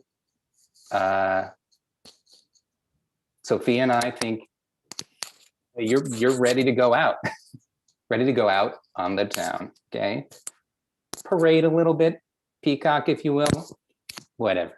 Okay, as long as you feel happy, that's what really counts. You're gonna let me leave the house? Just this once. Yeah. You earned it. Oh my gosh, I can't wait for my nails to dry. Okay. Am I gonna be okay out there, like in the sunlight? Listen, yes, you will. I mean, we know the agoraphobia is real, and my codependency issues are also very real, but I think we can work through them. So I think this is just going to be a really big day and for both of us. Are you gonna make me wear a mask this time? I'm not talking this mask. I'm talking this mask. Last time you made me wear that Richard Nixon mask, and it was really uncomfortable. Oh, yeah. I did just watch Point Break. I was so inspired. I thought maybe we could do some Point Break role play out there in the real world. I did not know that we would actually get arrested, that there was actually going to be a real live burglary happening at that time. So I apologize for that. But I'd like to just work through these things, okay? Yeah, I mean, that was not an ideal situation because like I went from being in the house for like 7 years to then being in jail for another 3 to 5. Right. But Right. I'm your captor. Now the state is the captor. I totally you get can it. see how that's confusing for you, right? Yes, absolutely. You just need to be a captive person all the time. So we're helping you. We're enabling that. I mean, Yeah. I feel like as my attorney, Tammy, that's not actually the best advice. Scene. Wow, we've never seen a woman around here before. Here I am in the flesh. Wow. I always wondered what it would be like. God, do you like feel different or something? Now don't. Okay. Not the nose. Not the nose. What about if I go like in the elbow? All right. No weenus. Listen, they're not going to bring any more women around here if we don't treat them real nice. Now, Yeah, you can't just poke and prod me like you're at a please touch museum. You know, I'm a refined woman. I'm so sorry, ma'am. Yeah, let's do what women like to do. I hear they like candles. Yeah, maybe we should just first address the reason why there ain't no women in our town in the first place. I thought we went over that. It's because the last two women left on their own accord after the big incident. So where That they did. They were free to leave. God damn it! Where they were stolen by the Romans. Stole our women is what happens. Okay, now. Listen, now you're just getting into QAnon theories again, and I'm just not going to have. We saw what happened on January 6th when that happened. Okay, so we're just not going to go there now. Okay. My great grandmother told me that women like money, so here's some money. That's true. Oh. Smart lady. I heard some of them like telling jokes. No, that's not. That's just give me the money and then not to tell. Okay, fine. You twisted my arm. She's funny, this one. All Is right. that your joke? No. Why did the chicken cross the road? Don't do this. It's a trap. This is a trap. 100%. I say why? See? Why? To get away from the scary incel men. No. Look, I got trash bags. I hear women like it when you take the trash out. See, you done it again. You just done it again. God damn it. We're back where we started. Motherfucker. Women. Could you tell me where the Dairy Queen is? Oh boy. I'm not making the same mistake twice.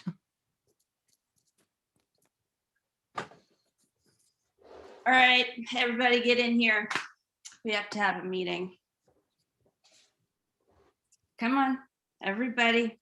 Come on. This better be a quick meeting. We don't have much time left. I want a confession. I promise you'll get a very minimal punishment for this, but we just want to know who's been putting their butt on the copier and emailing it to the entire company.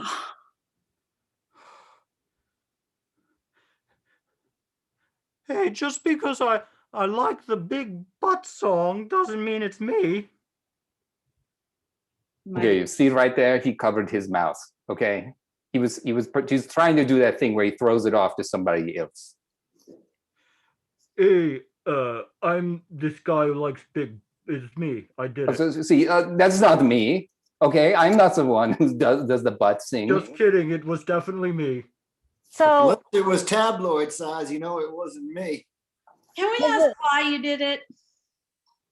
Everybody wants to know. I did it because my butt is it's like territory marking. I'm like a wolf with my butt. Instead of urinating, I do my butt. I think it's very clear that it was Pierre. All Now, can I ask, would you say it was like a nice butt? Because if so, then I'm comfortable saying it was me. But if not, then no, it was definitely Pierre. You're all a huge disappointment. That's our show, guys. That's all the time we have. Thank you so much. We've been Short George, guys. Thanks again to our tech, Justin Torres. He's been awesome. Also, check the link down below to help donate to Black Lives Matter, the Magnet Theater, who helps support this stream, guys. Thank you so much. And also up next, I believe, is Big Brad. So stick around for that. That's going to be really exciting. Thank you so much. Thanks so much.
Hey! We are Big Brad. We do improv. If you're watching us, you probably have already watched us or know one of us personally, so you probably get what's happening. To get us started, we need a suggestion of absolutely anything. No theme this week, anything except no food. In the meantime, I believe there are donation links below for the Magnet Theater with which we're associated, and it's trying to survive, and Black Lives Matter. Probably don't have to tell you what that is or why it matters. Please donate if and you have the means. And Natalie looks like she's going to say something. Yeah. No, I thought I had something. Oh, great. Okay, we're getting a lot of suggestions. Okay, thank you. Who farted on this escalator? Nice one. Thank you. Thank you. Thank you.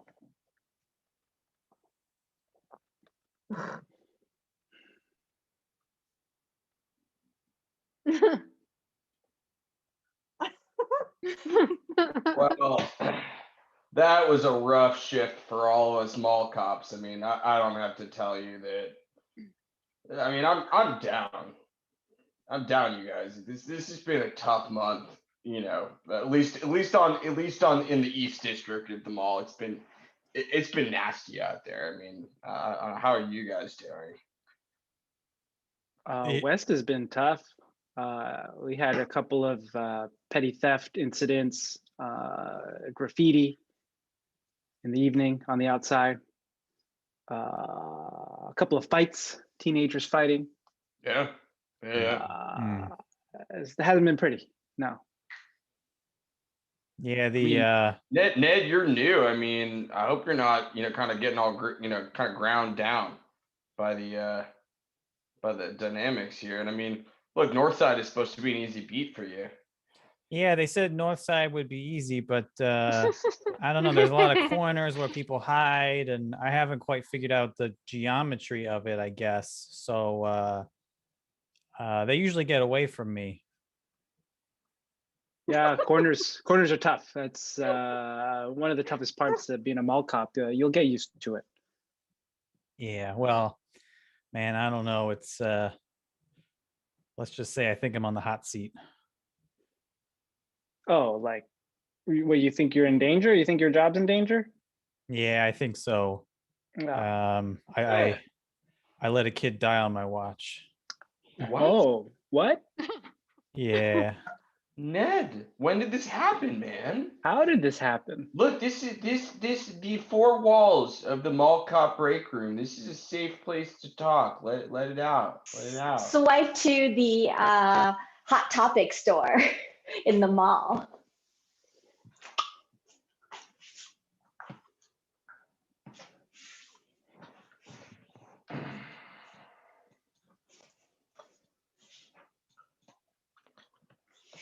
Hey. Hey, over here. Hey. You in the mauve pants. Yeah, no, you're looking at me, so I know you see me.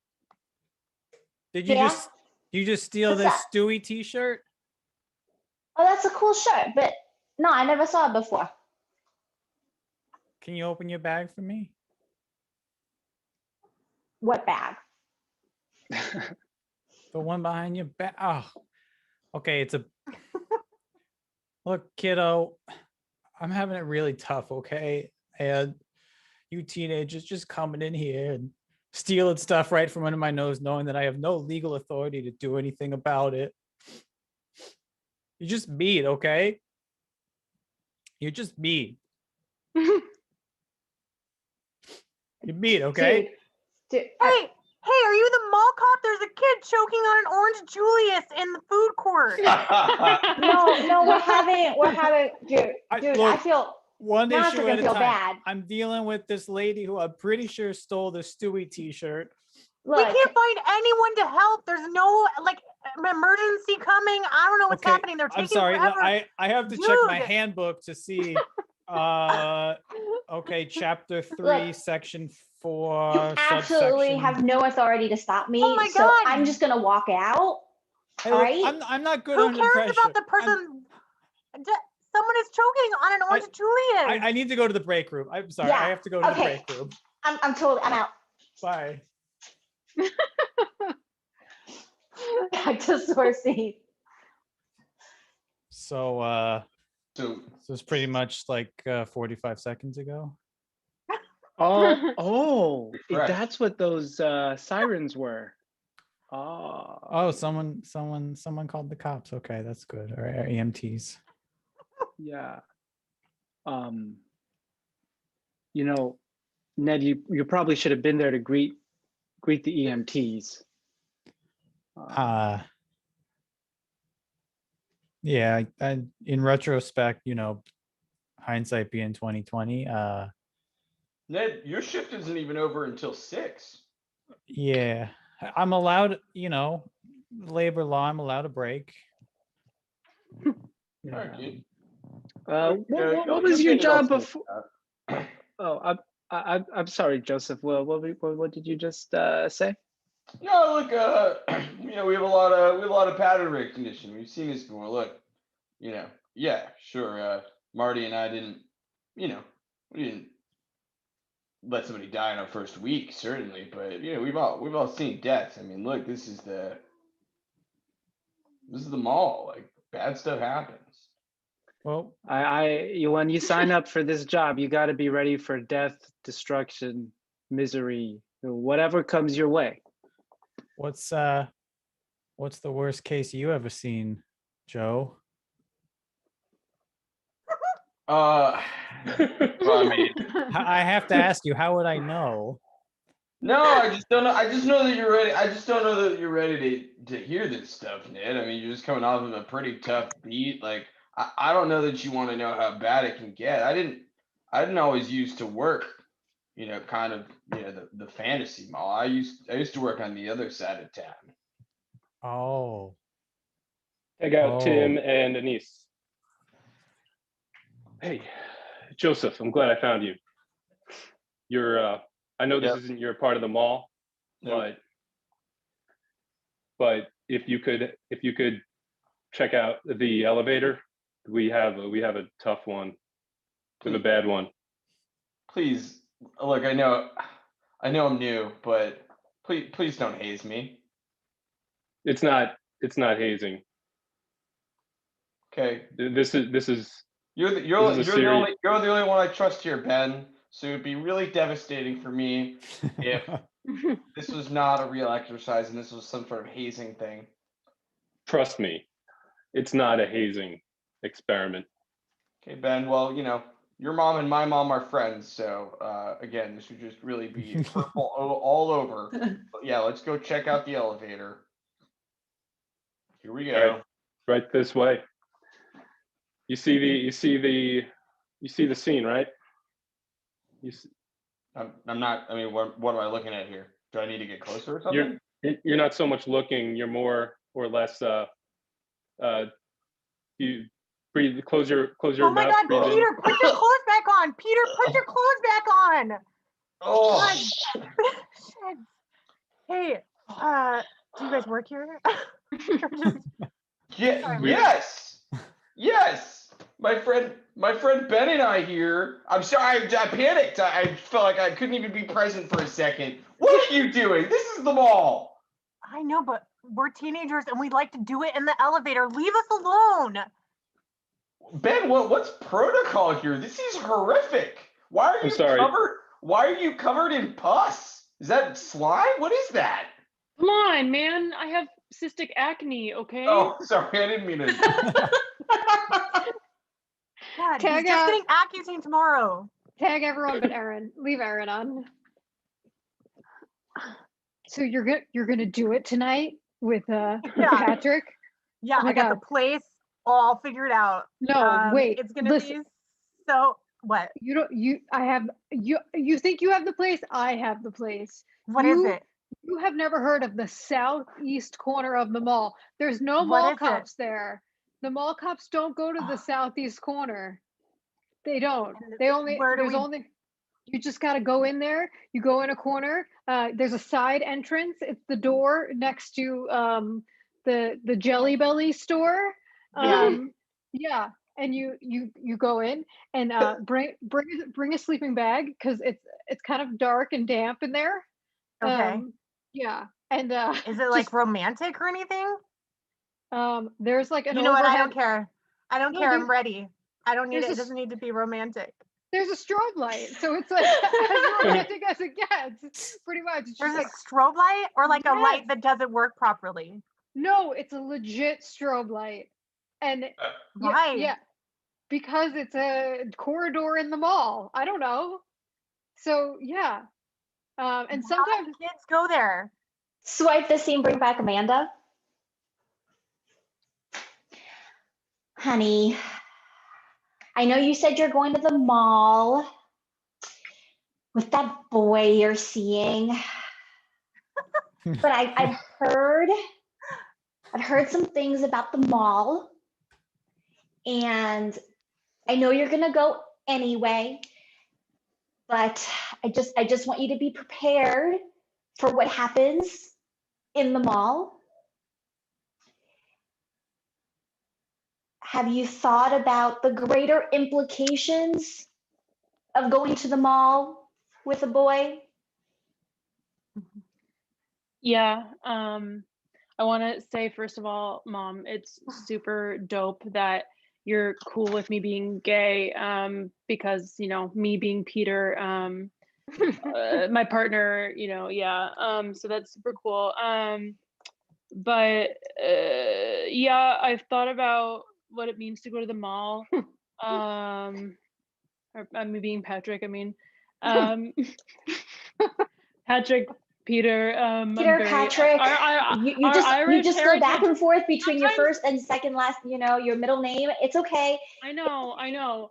Okay. You know, but, gender like, is fluid, sexuality is fluid, names are fluid. I get it. yeah, I'm a cool mom, totally. okay? I get it. I know, yeah, you're a Gen Z mom, man. But like, here's the thing that I don't know is like the elevators have cameras and like, do I bring something to hide? You bring some spray paint. Oh. Yeah, so basically, like, it turned out there was just no way to get these kids to stop, you know, fucking in pretty much every corner of the mall, and so I just transferred. I mean, I like literally the first opportunity I got, I transferred out. But yeah, it was rough. And look, Ned, I don't want to scare you off the chat. There are a lot of great. It's not all teenagers, you know, having public sex and death. Like there are a lot of really nice parts of the job. I mean, Marty's my best friend. Like we met through this work. It's really true. You know, the joy on the kids' faces when they come see Santa Claus, or that requires us. I've been around long enough to remember when Brittany was doing her mall tours. Oh man. Oh man. I'd give a left arm to see that. Marty got kissed on the cheek. By Brittany? Not by Brittany, no, by her manager, who was kind of like her mom, but like not her mom. Oh wow. Yeah. It was cool. It was cool. She had lipstick on. Oh, the energy on those nights was amazing. And so that makes it totally worth it when there's a naked fight outside of an Auntie Annie's pretzel shop, or when a baby shits on the floor. The guy who stole the butter on that one, by the way. Like what? Sorry, I was on the job. I tried to tackle him, but he was so slippery. I ended up sliding right off him and straight into a one of those stuffed animal customizable shops. I got cotton all over myself because of the butter. Like a modern day Tom. Back to the negatives. The point, like Marty met his wife outside that same Auntie Anne's. All right, like that wouldn't have happened without the beautiful corridors of the fantasy mall. So, wow. You know, They're good. They're good parts of this job, man. Don't wear down. Don't get sad. Yeah. I won her over because she'd never tried the cinnamon pretzels. And I told her I'd give them a try, and And that the worked. rest Just is history. standing in line behind a beautiful woman. Tag everyone but Denise. You here for the 3 o'clock samples too? Yeah. The Chinese place, they let you take the bourbon chicken, and they don't even care if you just keep circling back. Oh yeah, 3 o'clock is when it really is like pumping in the food court. They all put out fresh samples. You don't have to pay for lunch if you can wait till 3 o'clock. You guys ready to Excuse me, order? Are you I'm guys just ready to getting order? excited. I'd like to just try a piece of the bourbon chicken, please. Yeah. And give them a little bit. No, give them a little of the egg roll samples too. We know you have them back there. Go ahead. We have some samples. We're not sure what we want. Yeah. No, we don't give away samples. Who's been giving away samples? No, this place. We don't. Me. I've we been don't doing need- it. Lorraine, you know what? We don't Why? give Are away we not supposed to give away samples? We're not Oh, you supposed got- to give away Oh, samples. it's okay. Do you want some sample here? No, Lorraine. Have Please, here's a thank plate you. full of samples. Oh, thank you I so cooked much. I serve them every day at 3. They're wonderful people. Are Wonderful, you? wonderful. Is that Ned the mall cop? Are you back there serving samples again? You know what? I just quit. I figured in 10 years maybe I'll try this mall cop thing again. We'll see. Oh, interesting. Was it? I'm actually, I actually am a mall cop too. I just like to come around in the afternoon. What made you quit? Hey, Officer Marty, maybe we'll work together one day. Oh, I hope I remember this conversation if we ever do. I quit just because it's just hard on the soul, you know. It's hard on the soul. Yeah. Just to be standing on your feet that long, you know. It sure is sexy though. A man in uniform. Hey, I got customers. Can you guys take this elsewhere? There's a line behind you. No, what are you doing here? Sorry, Judy, you don't normally work the 3 o'clock shift. They're just waiting for the free samples we give away at 3. Yeah, we got him now. So Cut to the whirlwind afternoon as Marty falls in love with his bride to be at the mall. Have you? I'm so stuffed. Me too. I don't know if you ever go to the theater on the 3rd floor, the multiplex. $2 Tuesdays? Yeah. Leaving the Build-A-Bear so soon? Well, don't forget to take your bears, you two. One for you. Thank you, Marty. Thanks for keeping us safe. And Oh wait, did we? One. Did we coordinate this? Our bears have matching tutus. Oh my I got gosh. Ari. I'm sorry, but the 2 o'clock showing of Titanic is sold out. Oh. Is there something else you wanted to see, RoboCop? Yeah. What else do you got? Oh, that just sold out too. Sorry. Oh no. Okay. And a Waterworld is playing as well. Waterworld, that's a good one with Kevin Costner. Kevin Costner's in that. He's in the whole world of water. They just all live on water if you wanted to see that one. That's fully open. No one's coming to see that one. You guys want that one? Sweet No, Baron. we don't. Oh, wow, you sure won your lady a lot of tickets there at the mall arcade. What prize would you like to buy?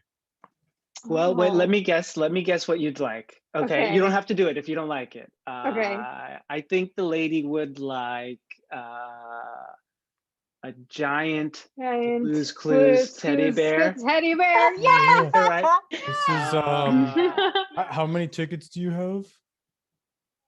42. Can Okay. you count them? It looks like it's hundreds, but This one's 800,000, this teddy bear.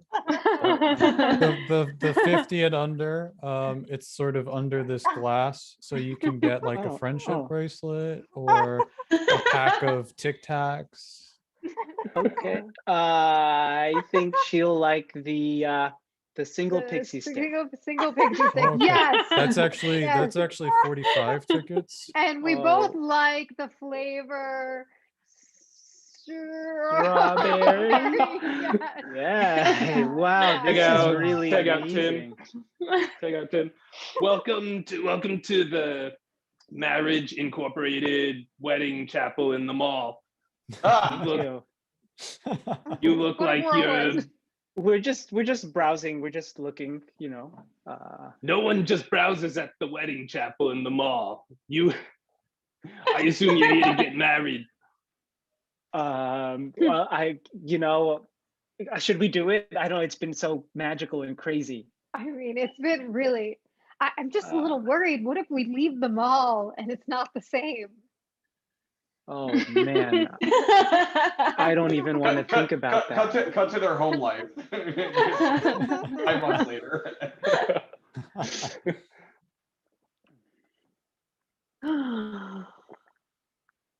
Hey, Did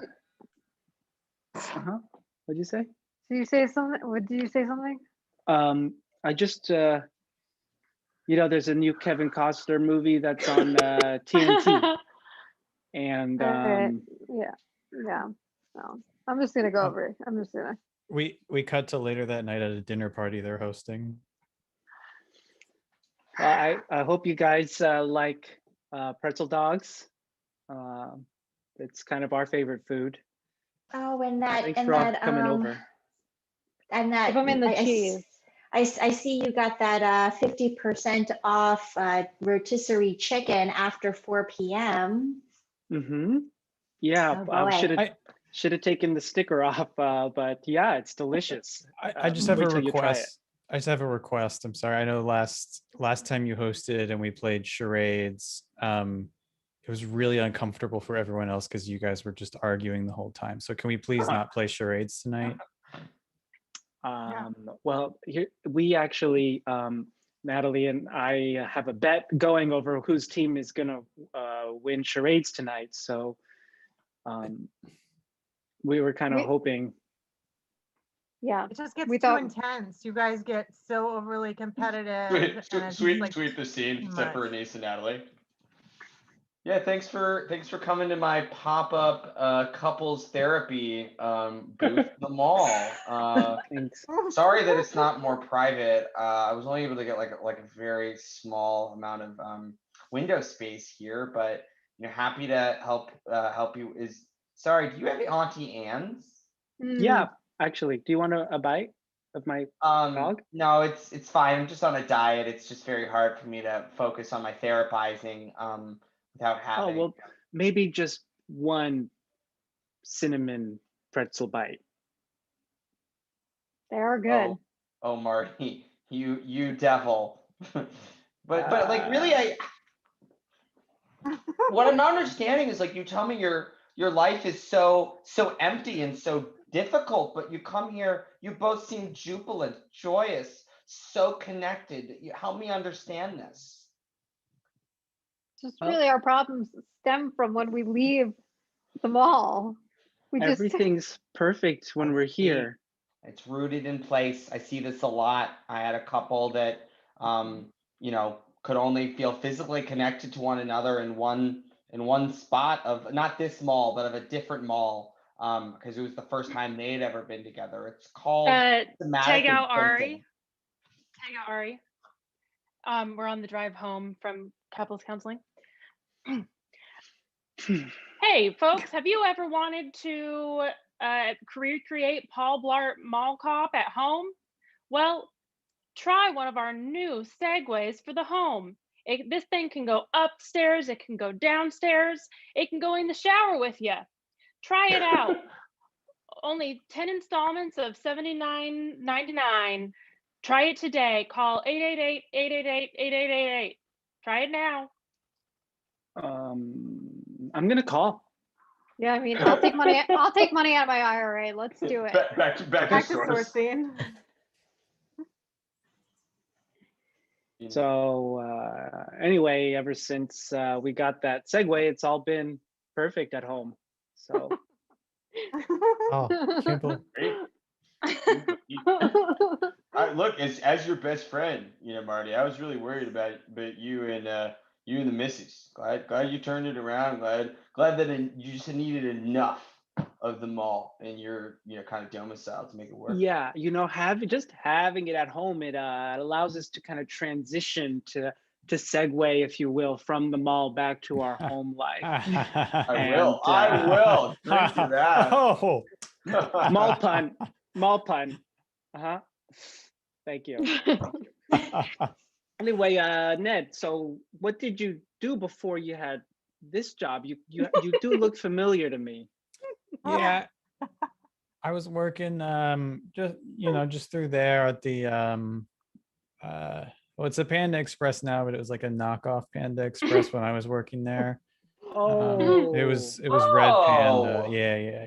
Yeah, I mean, we're in the south part of the mall, so Marty and I don't walk this beat. Yeah, I used to go there years ago, but it's been so. Were you working there 10 years ago or so? That would have been a Tuesday, so yeah. Yeah, I guess it would have been a Tuesday. It's a party trick. I just say Tuesday and the 7th at the time I'm right. Right. Well, yeah, actually it is 10 years ago. 10 years ago today.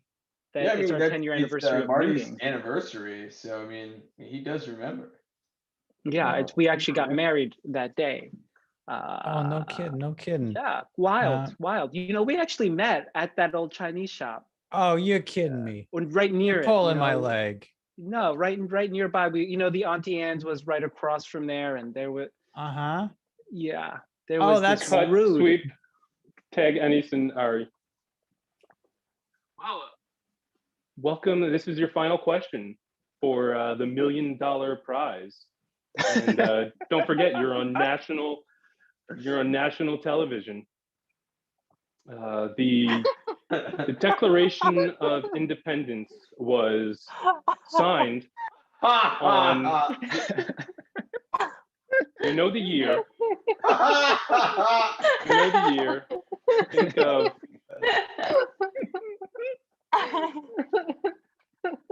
Think of the other aspects of when it might have been signed. Okay. So for the final question, you need to be precise. Sorry, I feel like you didn't frame that in the way of a question. I'll be clear. What day of the week? Was the Declaration of Independence signed? Look, I've got my phone a friend lifeline. Can I call a speakerphone at the break room at the mall cop area? Folks at home, don't forget, remember, the stakes are high for Ned because he was just fired from his job as a mall cop. He doesn't get this money, he's going to be in a lot of trouble. The stakes are high. So I want to use my phone to call the mall cop break room at the mall where I was just fired. Judges? fair. We're going to allow it because we feel bad for him. Okay. And a little more background. We understand you are in financial distress due to Panda Express knockoff. Yeah. Thanks, Regis. Thanks for bringing that up on national television. That phone call gonna go through or? Hello? Hey. Hello? Hey guys, it's Ned? me. It's Ned. I'm on Millionaire, and this is my lifeline. And wow, is my lifeline. I just want to let you know I'm going to be a millionaire. I know the answer to this question with the 1/7 odds. We think it was super unfair that they fired you for that kid choking, Ned. Like, we're on your side, man. I know. Maybe now that we're on TV, fault. I can tell my side of that story. I didn't do anything. The kid died. I didn't kill him. So, Sorry, did you have a question for us, man? I think the you have a time limited is amount of up time. for this Yeah. call. Okay. Regis, I feel like this is like a Slumdog Millionaire situation because I know this one. Tuesday final answer.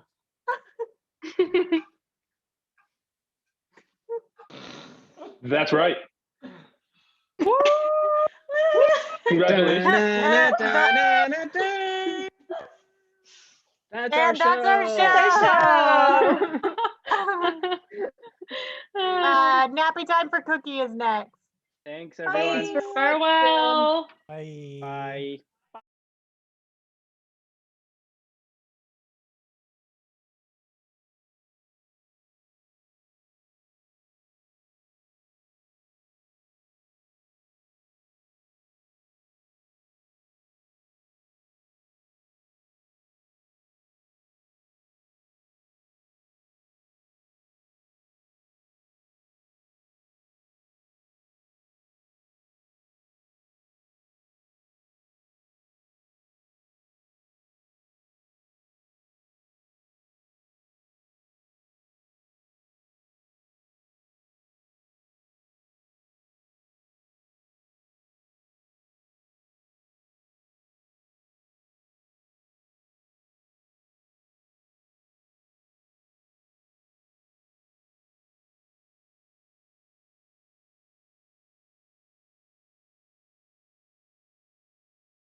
Hi, guys. We are Nappy Time for Cookie.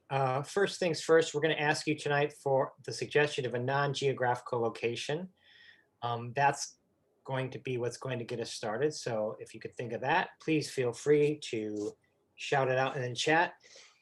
My name is Can you give an example? Because sometimes I get confused. Like non-geographical location, like a bathroom is not a don't say a desert. Like that's a geographical location, right? Desert is a non-geographical location.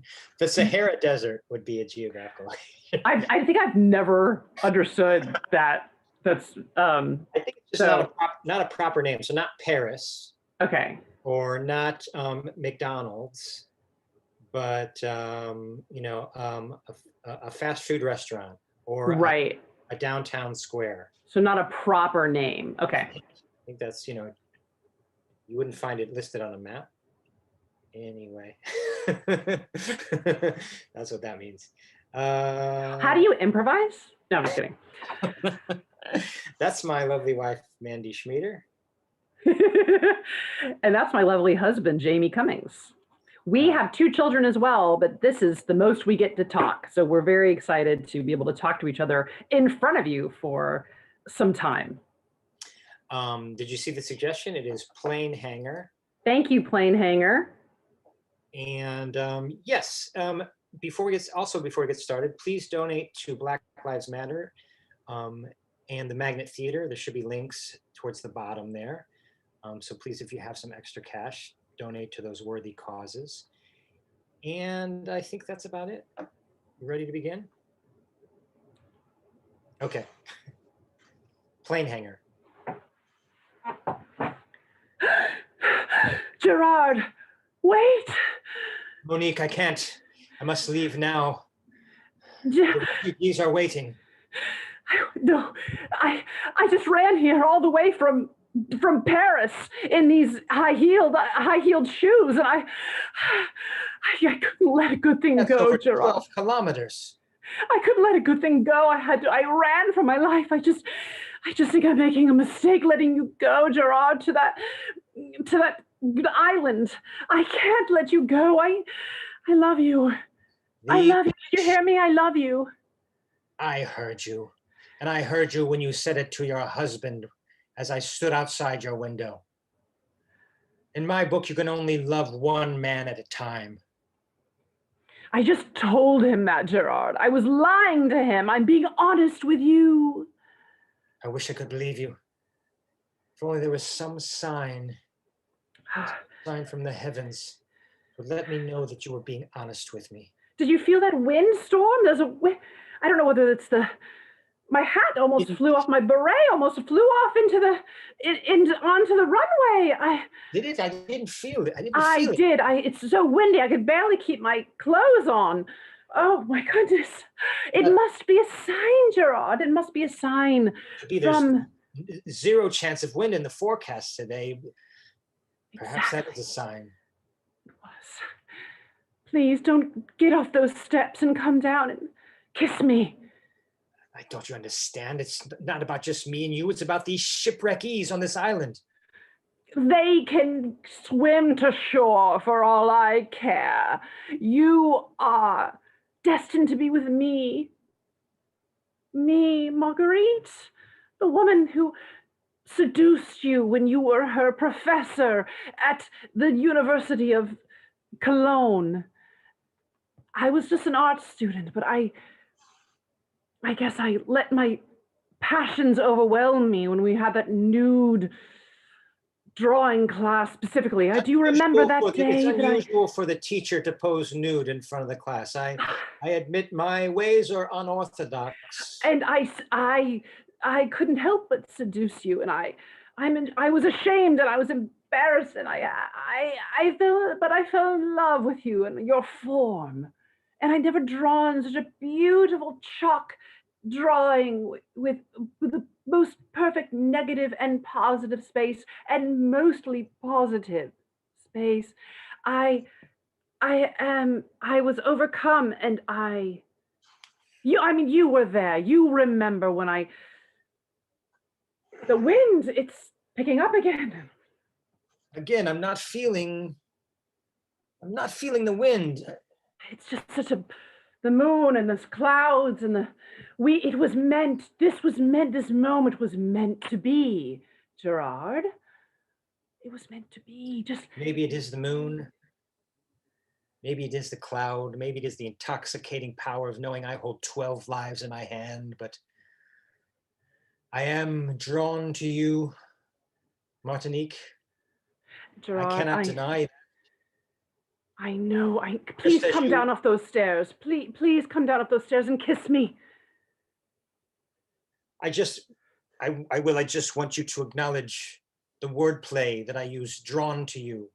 We met in the drawing class. Yes. I don't want that to slip by. I don't want any moments between us to slip by. I'll never forget it. You were drawn to me, just like I was drawn to you, and every part of you with the chalk, the white, the black, all the gradations. We have been through all the gradations of love. I realized that I was at home petting my cat, Fifi, and smoking a cigar, which I took up because you smoked cigars and you had that kind of impression on me. And as the owner of a boutique cigar company, yes, I do like to smoke my own wares. Are you ever going to come down off those stairs, Gerard? I'm still contemplating, for my heart is broken still. At least tell the pilot to turn off the engine. I think that might be why my beret is being flown askew. Yeah. I mean, other than... Here, cut it. Thank you, now we can hear each other. But other than the mystical winds that have been whipped up in this frenzied love affair. Will you leave him? I already have. Will you leave him? Did you hear me? I already have. You left him and your 6 children? They're adults, so they live on their own. So it wasn't. I did say I'm leaving your father, and I left, but it was all in letters and by phone and mail, and so yes, I did. I left my husband. I left him because of that inspiration that you put into the tips of my fingers. And I'm talking specifically about the class we did on ink blotting. Yes. And we had that. The art of blotting ink is Yes. not something that one can just do. One cannot just blot ink. It must be blotted in a proper way. The pressure must not be too high. It must not be too low. If you want your drawing to be indelible, as I once thought our love would be, you must blot properly. And yes, I am blotting you now to make sure that your love is indelible. I am holding up an emotional ink blotter to you to protect myself. I understand that. That's why you won't come down off the stairs. It's a very formidable Formica montage of kaleidoscope pastels. What the beautiful Francophilic words those are. I understand, Gerard. I understand that there are men that are stranded off of the coast of France and they are swimming. And 2 women and a baby. And they're swimming and that you that you are the only one who can save them because of your previous drawings of ships. No one understands the mechanics of ships. And I'm just going to take this beret off because it's well, as Southern France's premier ship designer, it is true. I am the man who can most help them to repair their vessel and escape from that island, for they cannot all fit on this plane. Do me a favor, grab that rucksack and throw it in the cargo hold, will you? And go what? Throw that rucksack in the cargo hold. I haven't fully loaded all the supplies that they'll need. I thought you said throw that rucksack into the car, go home. Well, no, it would. I thought it completely. No. I was so confused. I thought, why would Gerard tell me to take his rucksack and put it in the car? And there's not a car here. I took a car here and it left. I wasn't sure. But you want me to put it in the car. Martinique, you should know I would never speak to you. I would never speak to you that way, Martinique. You should know this about me. And I think that you do, somewhere in your heart of hearts. I do. I'm taking one step down. Taking one step down. Oh, wonderful. I can smell the Gerardienne de Cardo that you wear, and it smells it's just and the moon. My line of men's cologne, yes. You're such an entrepreneur, and that's why I've always been so one of the many reasons why I seduced you from the very beginning, because I thought he has very, very, very industrious habits. He owns his own cigar company. He's a cigar aficionado. He has a line of parfum.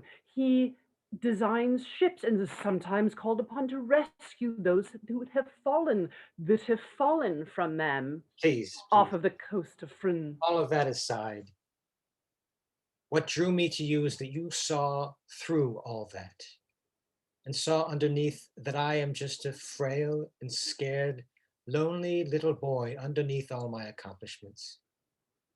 That no matter how much power I've accrued or money, I still ache.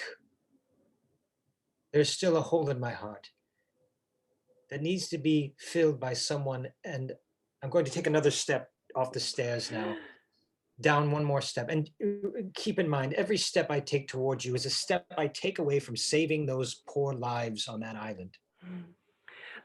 But I am overdrawn. The tide is coming in towards you. You were overdrawn. Did you just say you were overdrawn? I didn't, but I wish I had. It doesn't matter. I heard it, and that's the important thing. We're speaking to each other with a language of art. And it doesn't matter if everything isn't communicated clearly. It's all in shapes and fountains and negative and positive space. Yes. Your moves are enchanting me. I feel bewitched. I feel bewitched by you, Martinique. I'm taking one more step down the stairs. I am one step away from the ground level now. I must insist that you take an oath right now, Martinique. Of course, anything for you. Anything for you, Gerard. I must insist that you never see your ex-husband again. If we are to be together, I am extremely jealous. I'm a very jealous man, and I cannot bear the sight of you even looking upon that amour rival of mine. You know that we work together. Yes. My husband and I, we own a law firm together. Of course I know this. It's called Martinique and Mark. Yes, of course. And? You're among the most famous personal injury lawyers in all of Paris. Thank you. And I have a little bit of difficulty imagining a Mark and a Mark, or just a Mark. It's Martinique and Mark. We are a duo. It doesn't have to be romantic, right? But it is my well-being. It's our well-being. It is how we survive. We work together. I will try. I'm not saying I won't. I am sacrificing a dozen lives for you. I'm taking one step back up. I'm taking a step back up. No, don't, Gerard, please, no. I hear the cries of the babies. I'm hearing the cries of the babies. I'm reaching for your arms. The moon whispers the baby's cries into my oral canal. I'm hearing them now. The sound is pitiful. Gerard, please listen to me. I thought I knew what I was supposed to do with my life. I pursued law. I was at the top of my class at Harvard Elementary Preparatory Law School, which is before the high school, just before. I was very young. I was 7 years old when they discovered. My parents said, "You, Martinique, are a magnificent negotiator," from a very young age. So I went to Harvard Law Elementary. Not many people have heard of it, but it's the most prestigious. And I went there and they said, and then I went on from there, and I never realized that I could do something that wasn't logic, such as art, right? And you opened the art door for me, but I still need to have one foot into I have 6 children, right? Roger. 6 grown children who no longer live with you, as you said. We did not raise them very well, so they are kind of dependent. They just expect, they're what you might call privileged. I will own up to that. We spoiled them, and I'm just afraid they won't be able to make their way if we don't. I'm not saying no. I'm not saying no. What about this? How about you save those people and fly right back here, and we can then go off into the sunset. Oh, that sounds like the best of both worlds, Martinique. You would allow me to do this? You would allow me to save these poor souls and still be waiting with open arms for me when I return? If you must, you must. It is not easy for me to allow. I had to tell you, and I told you, and I got it off my chest, and now maybe you should go and save those children. We can come, just the children, maybe, just the children, because that makes me very upset. Just the children, then come back. The adults can swim. I will probably save everyone if I go. I'll probably save the parents of the children. It's not that much more work. Once I'm there, I can sort of help them fix their boat. It would be strange for me to exclude some of them once their boat was up and running. But I want you to understand, when we return, things are going to be different for us. Things are going to be very, very different for us. The spotlight will be upon you as it never has been before. For the news has not broken yet, but when we return, I have renounced all my wealth. I have renounced my various companies and design lines, and And I've donated it all to charity. For this was to be the start of my new life. Once I rescued these poor souls, I was going to come back and live a life of asceticism, dedicated to helping those less fortunate. I've had a very good run at the top, and it hasn't made me happy. So I decided to give that all away and live helping people as the people, amongst the people. So I'm so glad to hear that you are willing to take this journey with me, Martinique. Now, I will head up the plane, head up the stairs. I'm going to rescue those people. She'll be back within a fortnight. Just making clear that you will come back and I can still be in my law firm. Since you are denouncing your wealth, I can still partake. No. You must sever all ties. You must sever all ties with your former life. We will start this new life together, you and I. Think of it. No logic necessary, just heart. A life of heart, of giving, a life of giving to others. It will be more a bohemian lifestyle. Is that, could we call it that? A bohemian. La vie, la bohème. Yes. Voulez-vous, yes, let the good times roll. We'll be like gypsies. We'll have thick black eye makeup and almost like dark chalk, and we'll go around from town to town like a traveling circus troupe. Maybe minstrel shows, putting on minstrel shows. We can entertain the masses with our minstrel shows. You with movements. And my hand movements, and maybe a puppetry or a sleight of hand or something that it's very romantic, and maybe we can stop at castles, and maybe there'll be a hunchback at some point, and then yes, we will let nothing matters. We will live as artists in La Bohème.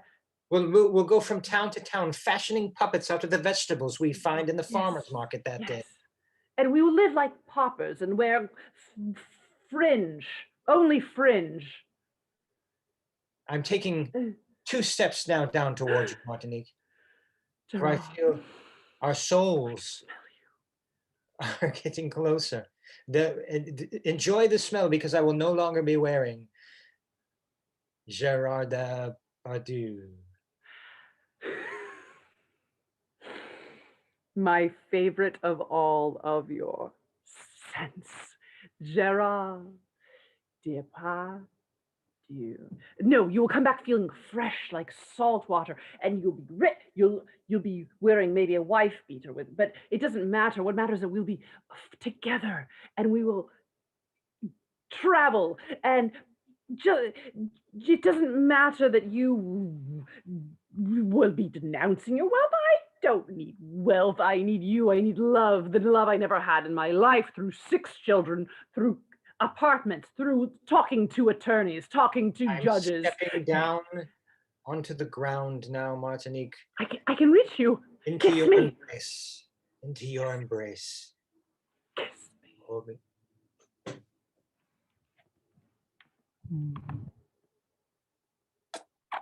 I feel our hearts now beating as one. I'm inspired to sing. Join me in song, won't you? I would love. Oh, the wind's picked up. Ooh. The wind again. The wind. I'm not feeling it. You're not feeling it. It's so windy. It's tossing my hair about. You're being tossed and turned like it's a maelstrom. As I see you in the light of I am feeling oh so light. Please continue. I thought we were singing it together. Oh yes, of course. As I feel your face glow. I'm doing more of the singing. I think I'm doing most of the singing. I remember the words. Are you? That's funny. I guess I just feel so confident in your words that it feels like I'm doing the singing. Tell you what, I'm going to throw your rucksack into the hold and hop on this plane with you, Professor. Will you? I will. And we will sing all the way to the island of Frun. To where? The island of Frun. Ah, the Isle de Froom. Yes.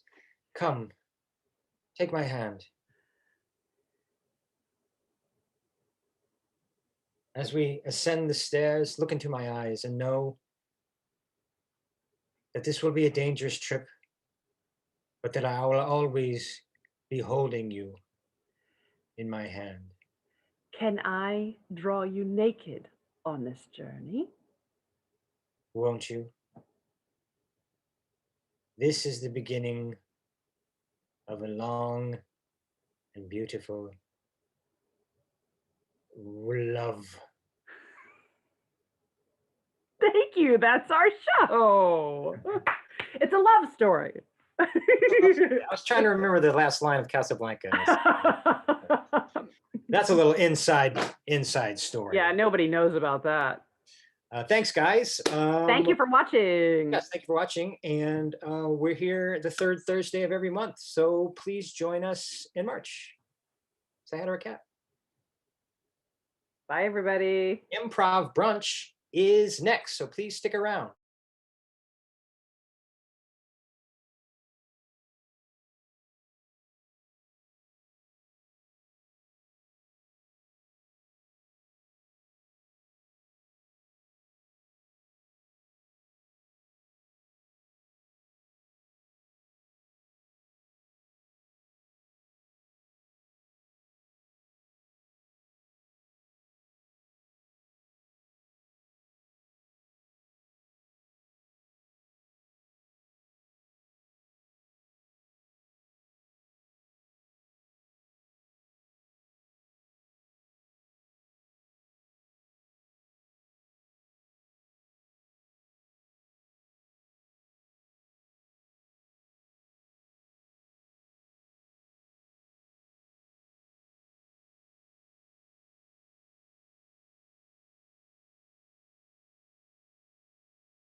Hello and welcome to Improv Brunch. Happy Valentine's Day, everyone.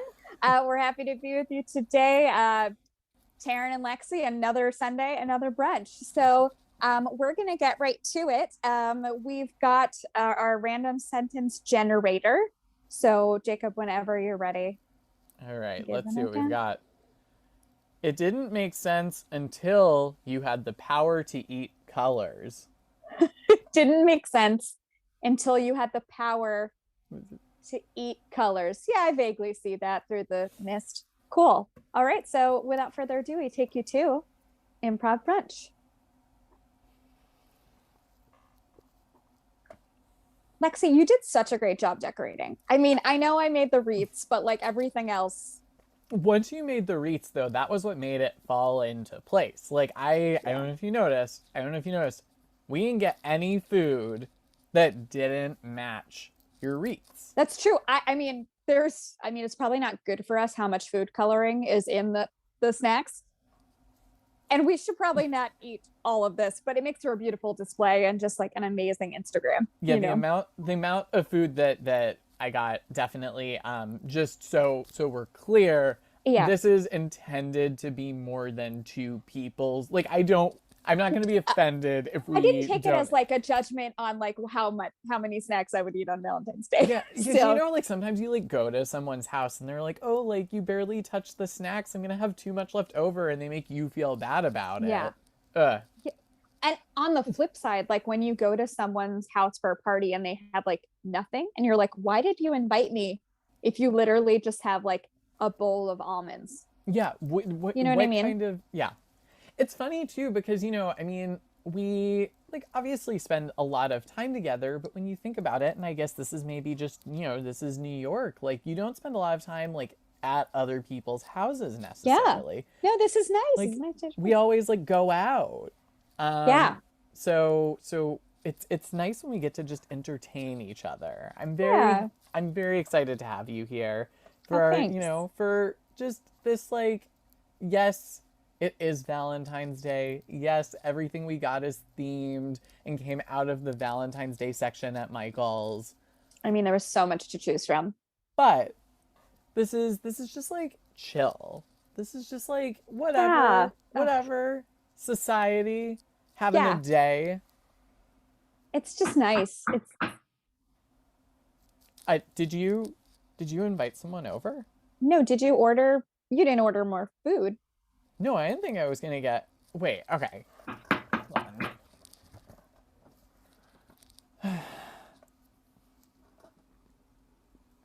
Oh my god. Oh my god. Wait. Taryn? Yeah. Taryn. Okay. Taryn, why don't you look through the peephole Okay. and All right. see if you Okay. see what I can see shadows under the door. Okay, Fernando, hold on one second.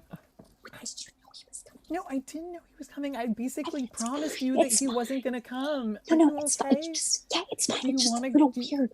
It's weird that you didn't know. Do you want to like go out the fire escape? No. I think he maybe already heard us talking That's before I he can hear knocked. you talking, but I can't understand what you're saying. Just okay. All right. Okay, I'm getting the door. Hey! Hey! Hey! Oh, hey, Darren, didn't expect Hey. you here. Oh yeah, no, just you know. Yeah. Yeah, no. it's just Lexi and I, you know, Cool. Just like Dakota's having a been little busy. Yeah, we will were get together. The place looks amazing. It's really pink. Oh my god, I just, you know, we went to Michael's. It's I don't want you to think that like I'm not excited to see you, but I just want to be so clear. Like this was we did this for us. Like I didn't just like do this thinking you would show I mean, if up. you were gonna set up decorations for me, your theme would have been totally different. It would have been so aggressively pink. You know, it's fine. Yeah, like it's been what? It's just been like 4 months. Yeah, it's and, been like a couple weeks. I haven't decorated the house every day thinking like Fernando's gonna come back. Oh no. I mean, yeah, I've been gone for a bit of a while. Well, you said 4 months, man. It feels like it's been 2 weeks. It's like I didn't realize I was gone for as long as I was. No, it's been 4 months. That's a lot. Man, you know, when you're hitchhiking around the country and just like trying to hit all of the lower 48 capitals, it's just like time just like flies by, you know? Oh, you decided to do your lower 48 lumber? Yeah, I try to do my lower 48 lumber. I hit 37 of them. You know, I didn't. Wow. Wait, which ones did you not get? I didn't. Which 11? Which 11 capitals? Which 11 capitals? Okay, I didn't get to Houston. Okay. That's... I didn't get to Hartford. I didn't get to Boston. Didn't get to Chicago. Oh, these are some big ones you missed. Didn't get to what's the capital of Florida again? Oh, Tallahassee. Oh no, I got to Tallahassee. I didn't get to Miami though. And like another 7. Cool. Yeah. It's surprising that because you made it to the other New England states, but you were like Massachusetts and Connecticut. It was really the 2 closest consecutive states to where we are. Contiguous. When you're hitchhiking across the country, like you kind of go where. That's true. Take you, right? I mean, I have to say, you've been talking about this for years, and you've never done it. So, you know, it is weird though that you didn't like do any like posting about it or talking about it. I left my phone in the apartment. Oh, that makes a lot of. Yeah.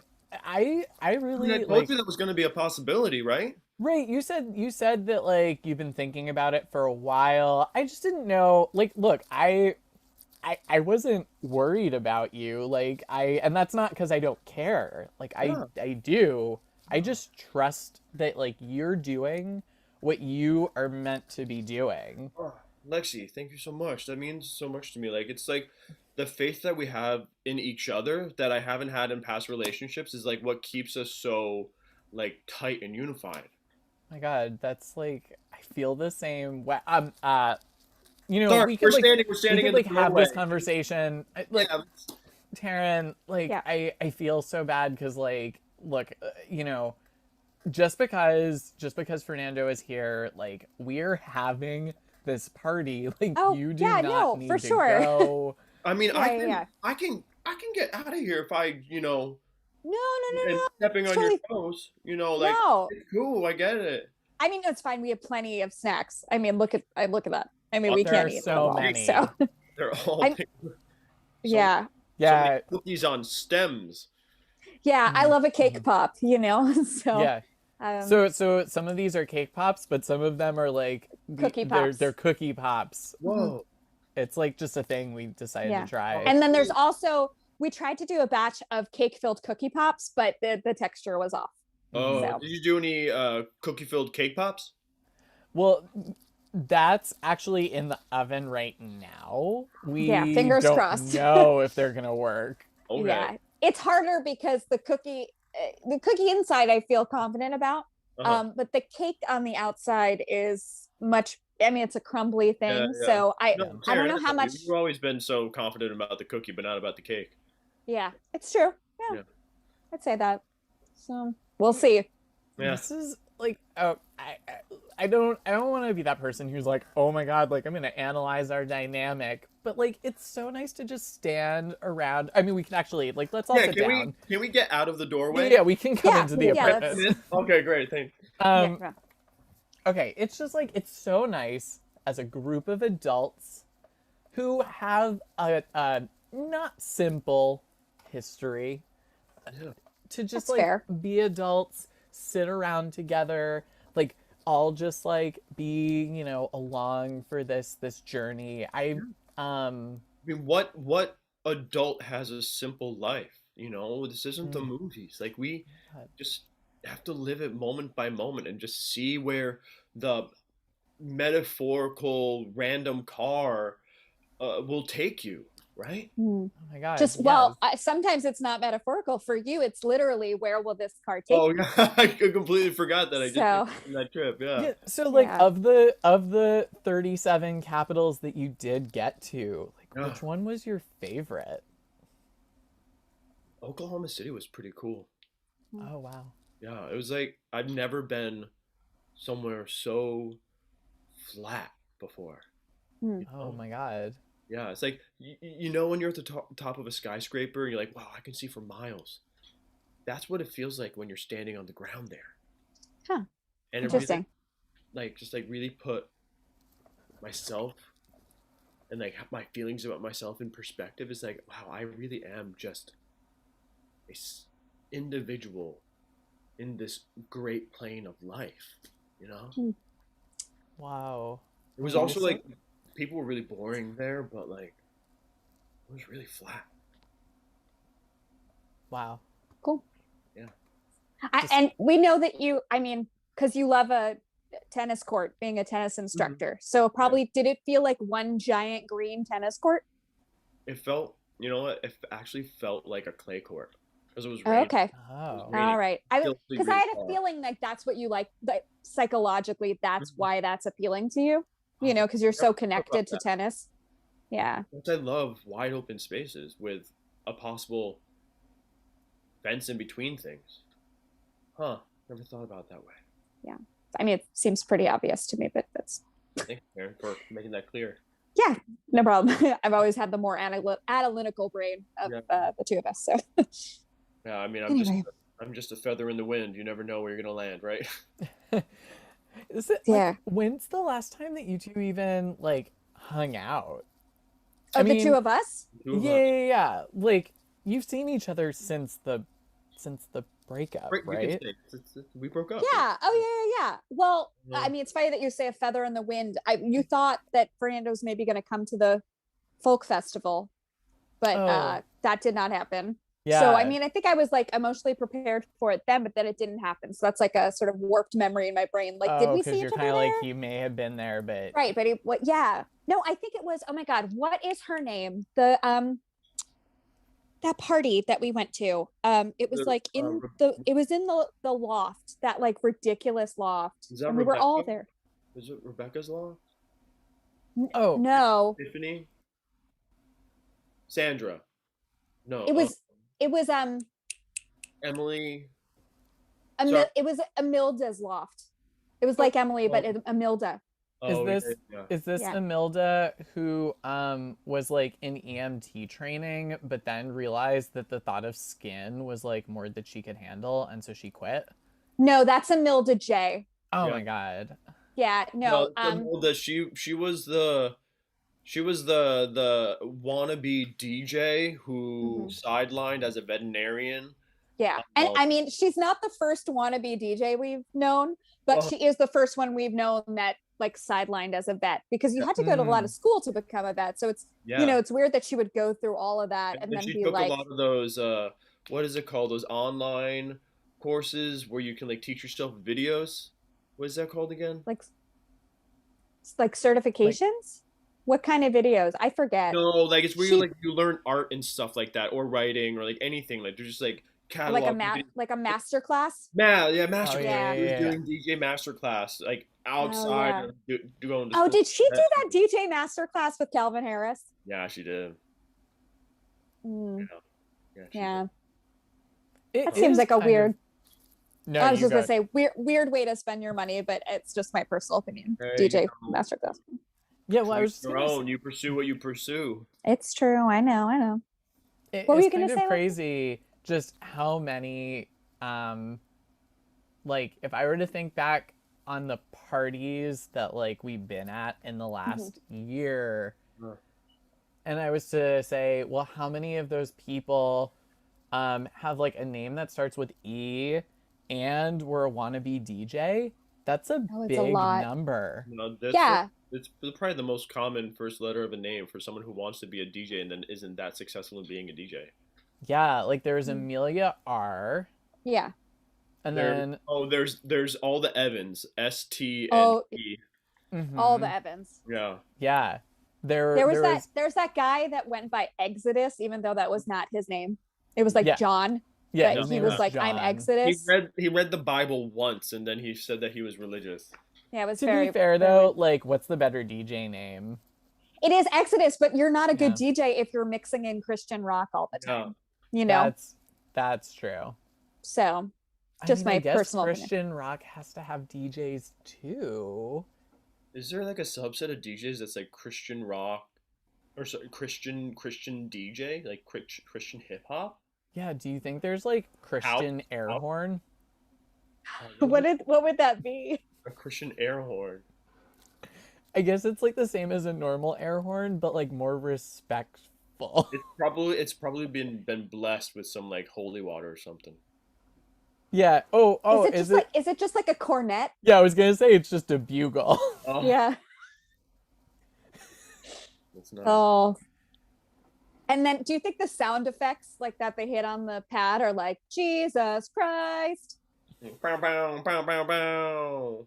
Except it's like toot toot toot I'm toot sorry, toot. it's like a cornet. Yeah. Yeah, and then there's just like choral like notes. It's just like It's just a bunch of like it's just a choir. Wait, hold on, Lexi, what does it sound like again? It's like oh. Oh, okay, yeah, that's what I thought. It's just like it's just like a chorus singing a note. We've known a lot of DJs, like a lot. Yeah. Way too many, like definitely like more than I wish I knew. Yeah. It's New York City for you. None of them have been successful, which is like the biggest problem. Yeah. But I guess maybe it like makes sense that they would throw all those parties because they need things to DJ. Mm-hmm.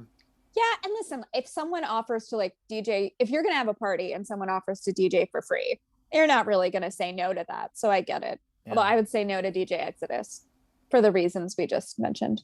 Well, that was the really weird thing about DJ Exodus was he like threw this party, and I assumed just like all the others that's like, okay, he wants to have people over so he can DJ it and work on his skills.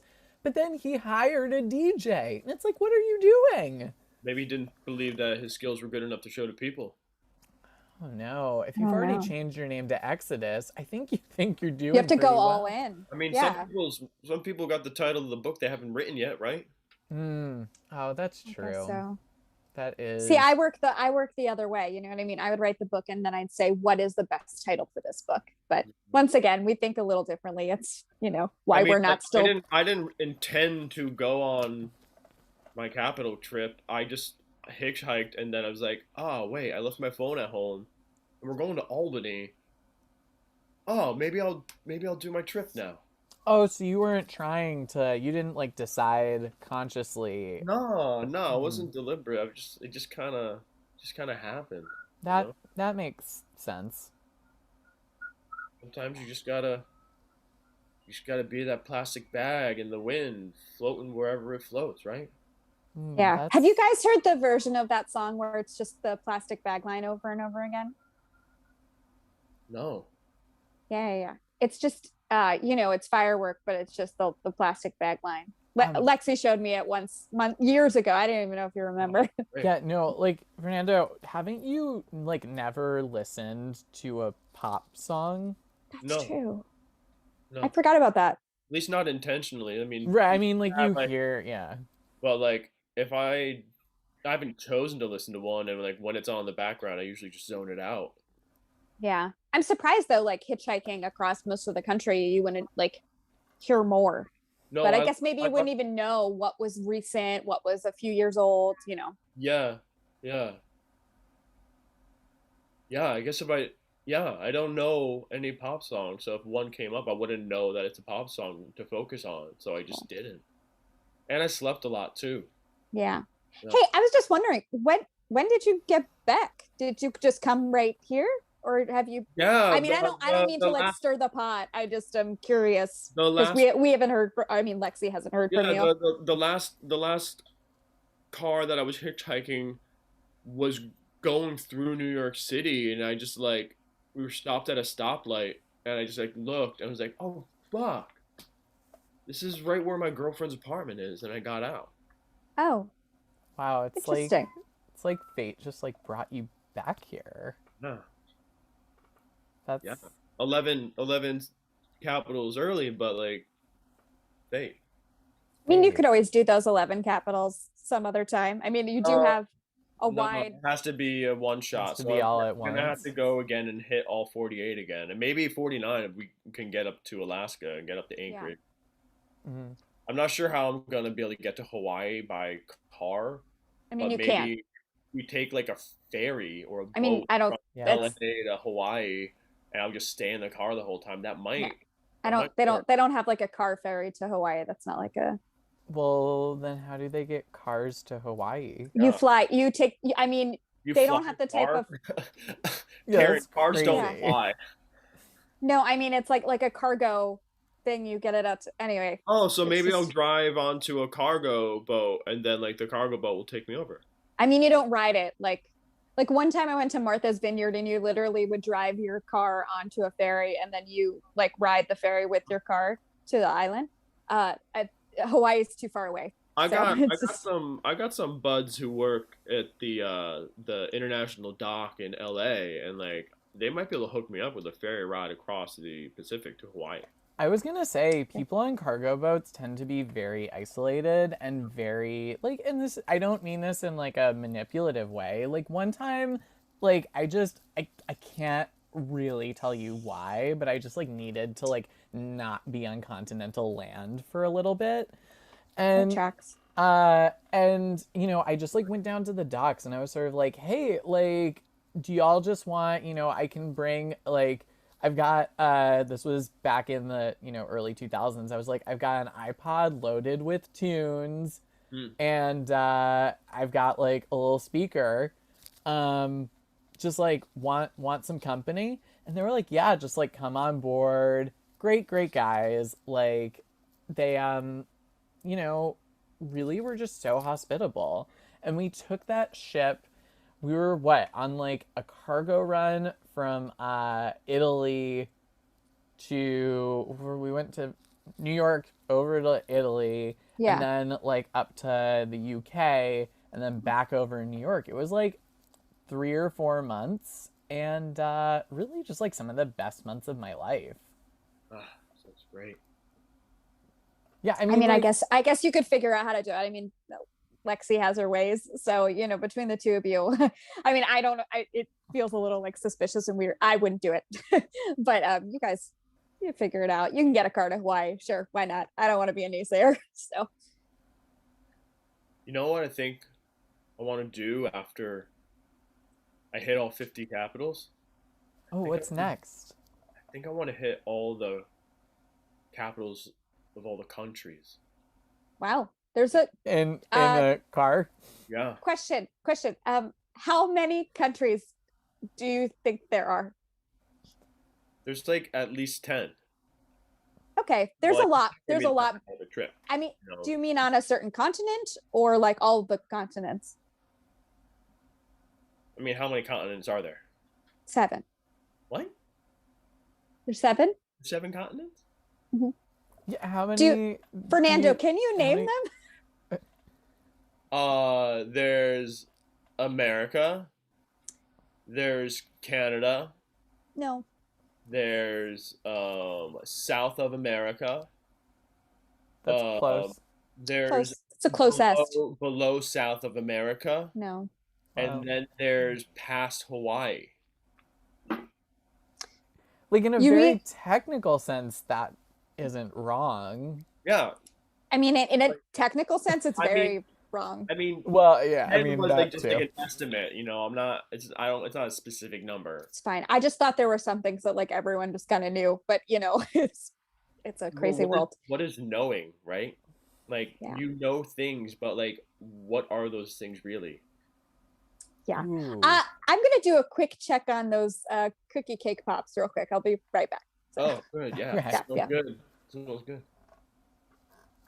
I'm really like, I didn't imagine that when you came back it would be like surprise hanging with your ex. I'm so sorry. No, we're cool. I'm cool with all my exes. Like, it's like I know every relationship that we've had in our past has informed who we are now, and like without them I wouldn't be me, and I wouldn't be the me that you are with.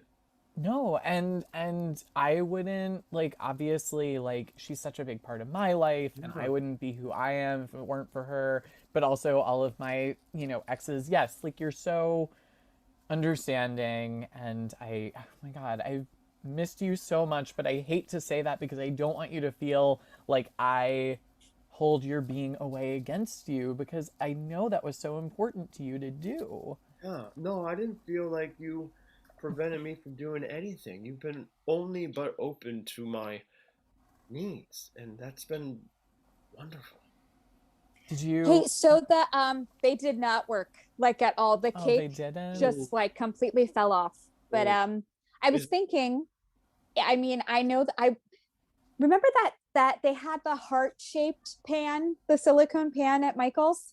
Oh, yeah. I was thinking, I bet if we tried this again, if we wanted to like group project, maybe try and make cookies inside of cake pops, if we wanted to just walk on down to Michael's and like, get that pan, and then maybe as like a group activity for the day, we could make cookie cake pops. Yeah. Oh my God, doesn't that sound... This is your day, and I'm just here, so like, if that's what you want to do, let's do that. Or like, Fernando, maybe if I don't mean to be too forward, but like, maybe you stay here and you take a shower, because when was the last I really don't want to be rude, but like, you said you got out of a hitchhiker's car and came straight here. Yeah. It feels like maybe it's been a while since given the opportunity to like. I mean, I thought I was only gone for a couple weeks, and I haven't showered since before I left, so I guess that answers a lot. That's what that is. Okay, yeah, I'll just hang tight here and freshen up. Okay. All right. Yeah. Bathroom is still where the bathroom is? Oh my God, I got a teacup pig. Oh, yeah. Yeah, like That's one thing that happens since you were gone. He's in the bathroom. I like the two of you are gonna love each other. His name is Terrence. Yeah, his name is Terrence. Pigs, but I love pigs that are real small. So this Yeah, he's real small and he hangs out in the bathtub a lot. But if you just take him out and you know, you could put him, he'll take a nap on the bath mat. Okay, great. All right, cool. Thanks so much. I'm gonna go hang out with Terrence. Here come Terrence. Is it weird that now Fernando and Terrence are hanging out and your name is Terran? I mean, it's fine. Honestly, I mean, if anything, this just reminded me of like why we don't, I mean, Lexi, listen, I've always said you can do whatever you want with your love life, but like maybe you might just want to rethink like a guy who cannot name the 7 continents. Oh my God, he's so stupid sometimes. I He's love so it. dumb. Like he's very like philosophical and like, you know, I mean, he's very good at tennis. He's you worldly in a way that's just different. You know, I feel like he gets stuff in a way that I don't know if the two of us ever will. Yeah, I don't know if getting it is like how I would describe it, but listen, you have your fun, you know what I mean? I don't think it's like a long-term solution, but like live your life, you know what I mean? I'm not one to preach. So we should go before he like realizes that we're still here, right? Yeah, we should. Let's just go take care of it. I feel like this cookie filled cake pops. Yeah. I feel like this is now something that we need. Yeah, sorry. do. I just needed to like give us an activity because you know that thing of when you're like around people and you're like, it's just easier to have an activity than to just like name continents that aren't real. So yeah, but it's totally fine. Trust me. Like, I mean, actually, I'm sort of glad this happened this way because like it was gonna happen Just had sometime. to rip that Band-Aid. Yeah. And I don't. Yeah. I whatever you think, just like don't feel like a third wheel, okay? Like I don't want you to think that. Is it weird? I mean, I don't want to say that so much that you start to think it, but like I Yeah, yeah. don't want you to think you're a third wheel. Yeah. I mean, listen, as long as we still have our brunches and it's like just us, you know, I know this week we're at your place, so it's a little different. So, you This know, is why I you mean, don't change your routine. right. Just don't like in the future, maybe when we go to brunch, like don't tell him the place that we're going to brunch at. So he can't just like show up there, you know? Okay. All right. Okay. This Deal? is- Pinky's deal. word? Deal. All right. Okay. Let us go get this heart-shaped pan. To Michael's. Yay. Thank you for watching Improv Brunch. Thank you to our guest for today, Chris Simpson, playing the oft-mentioned Fernando, who we finally got to see for anyone who's followed the journey of Lexi and Taryn over the almost year that we've been doing this. Speaking of doing this, thank you to Justin Torres for having us all of these many months here on Improv NYC. And I never know what's happening on this network. Stay tuned, and we'll see you soon. Bye.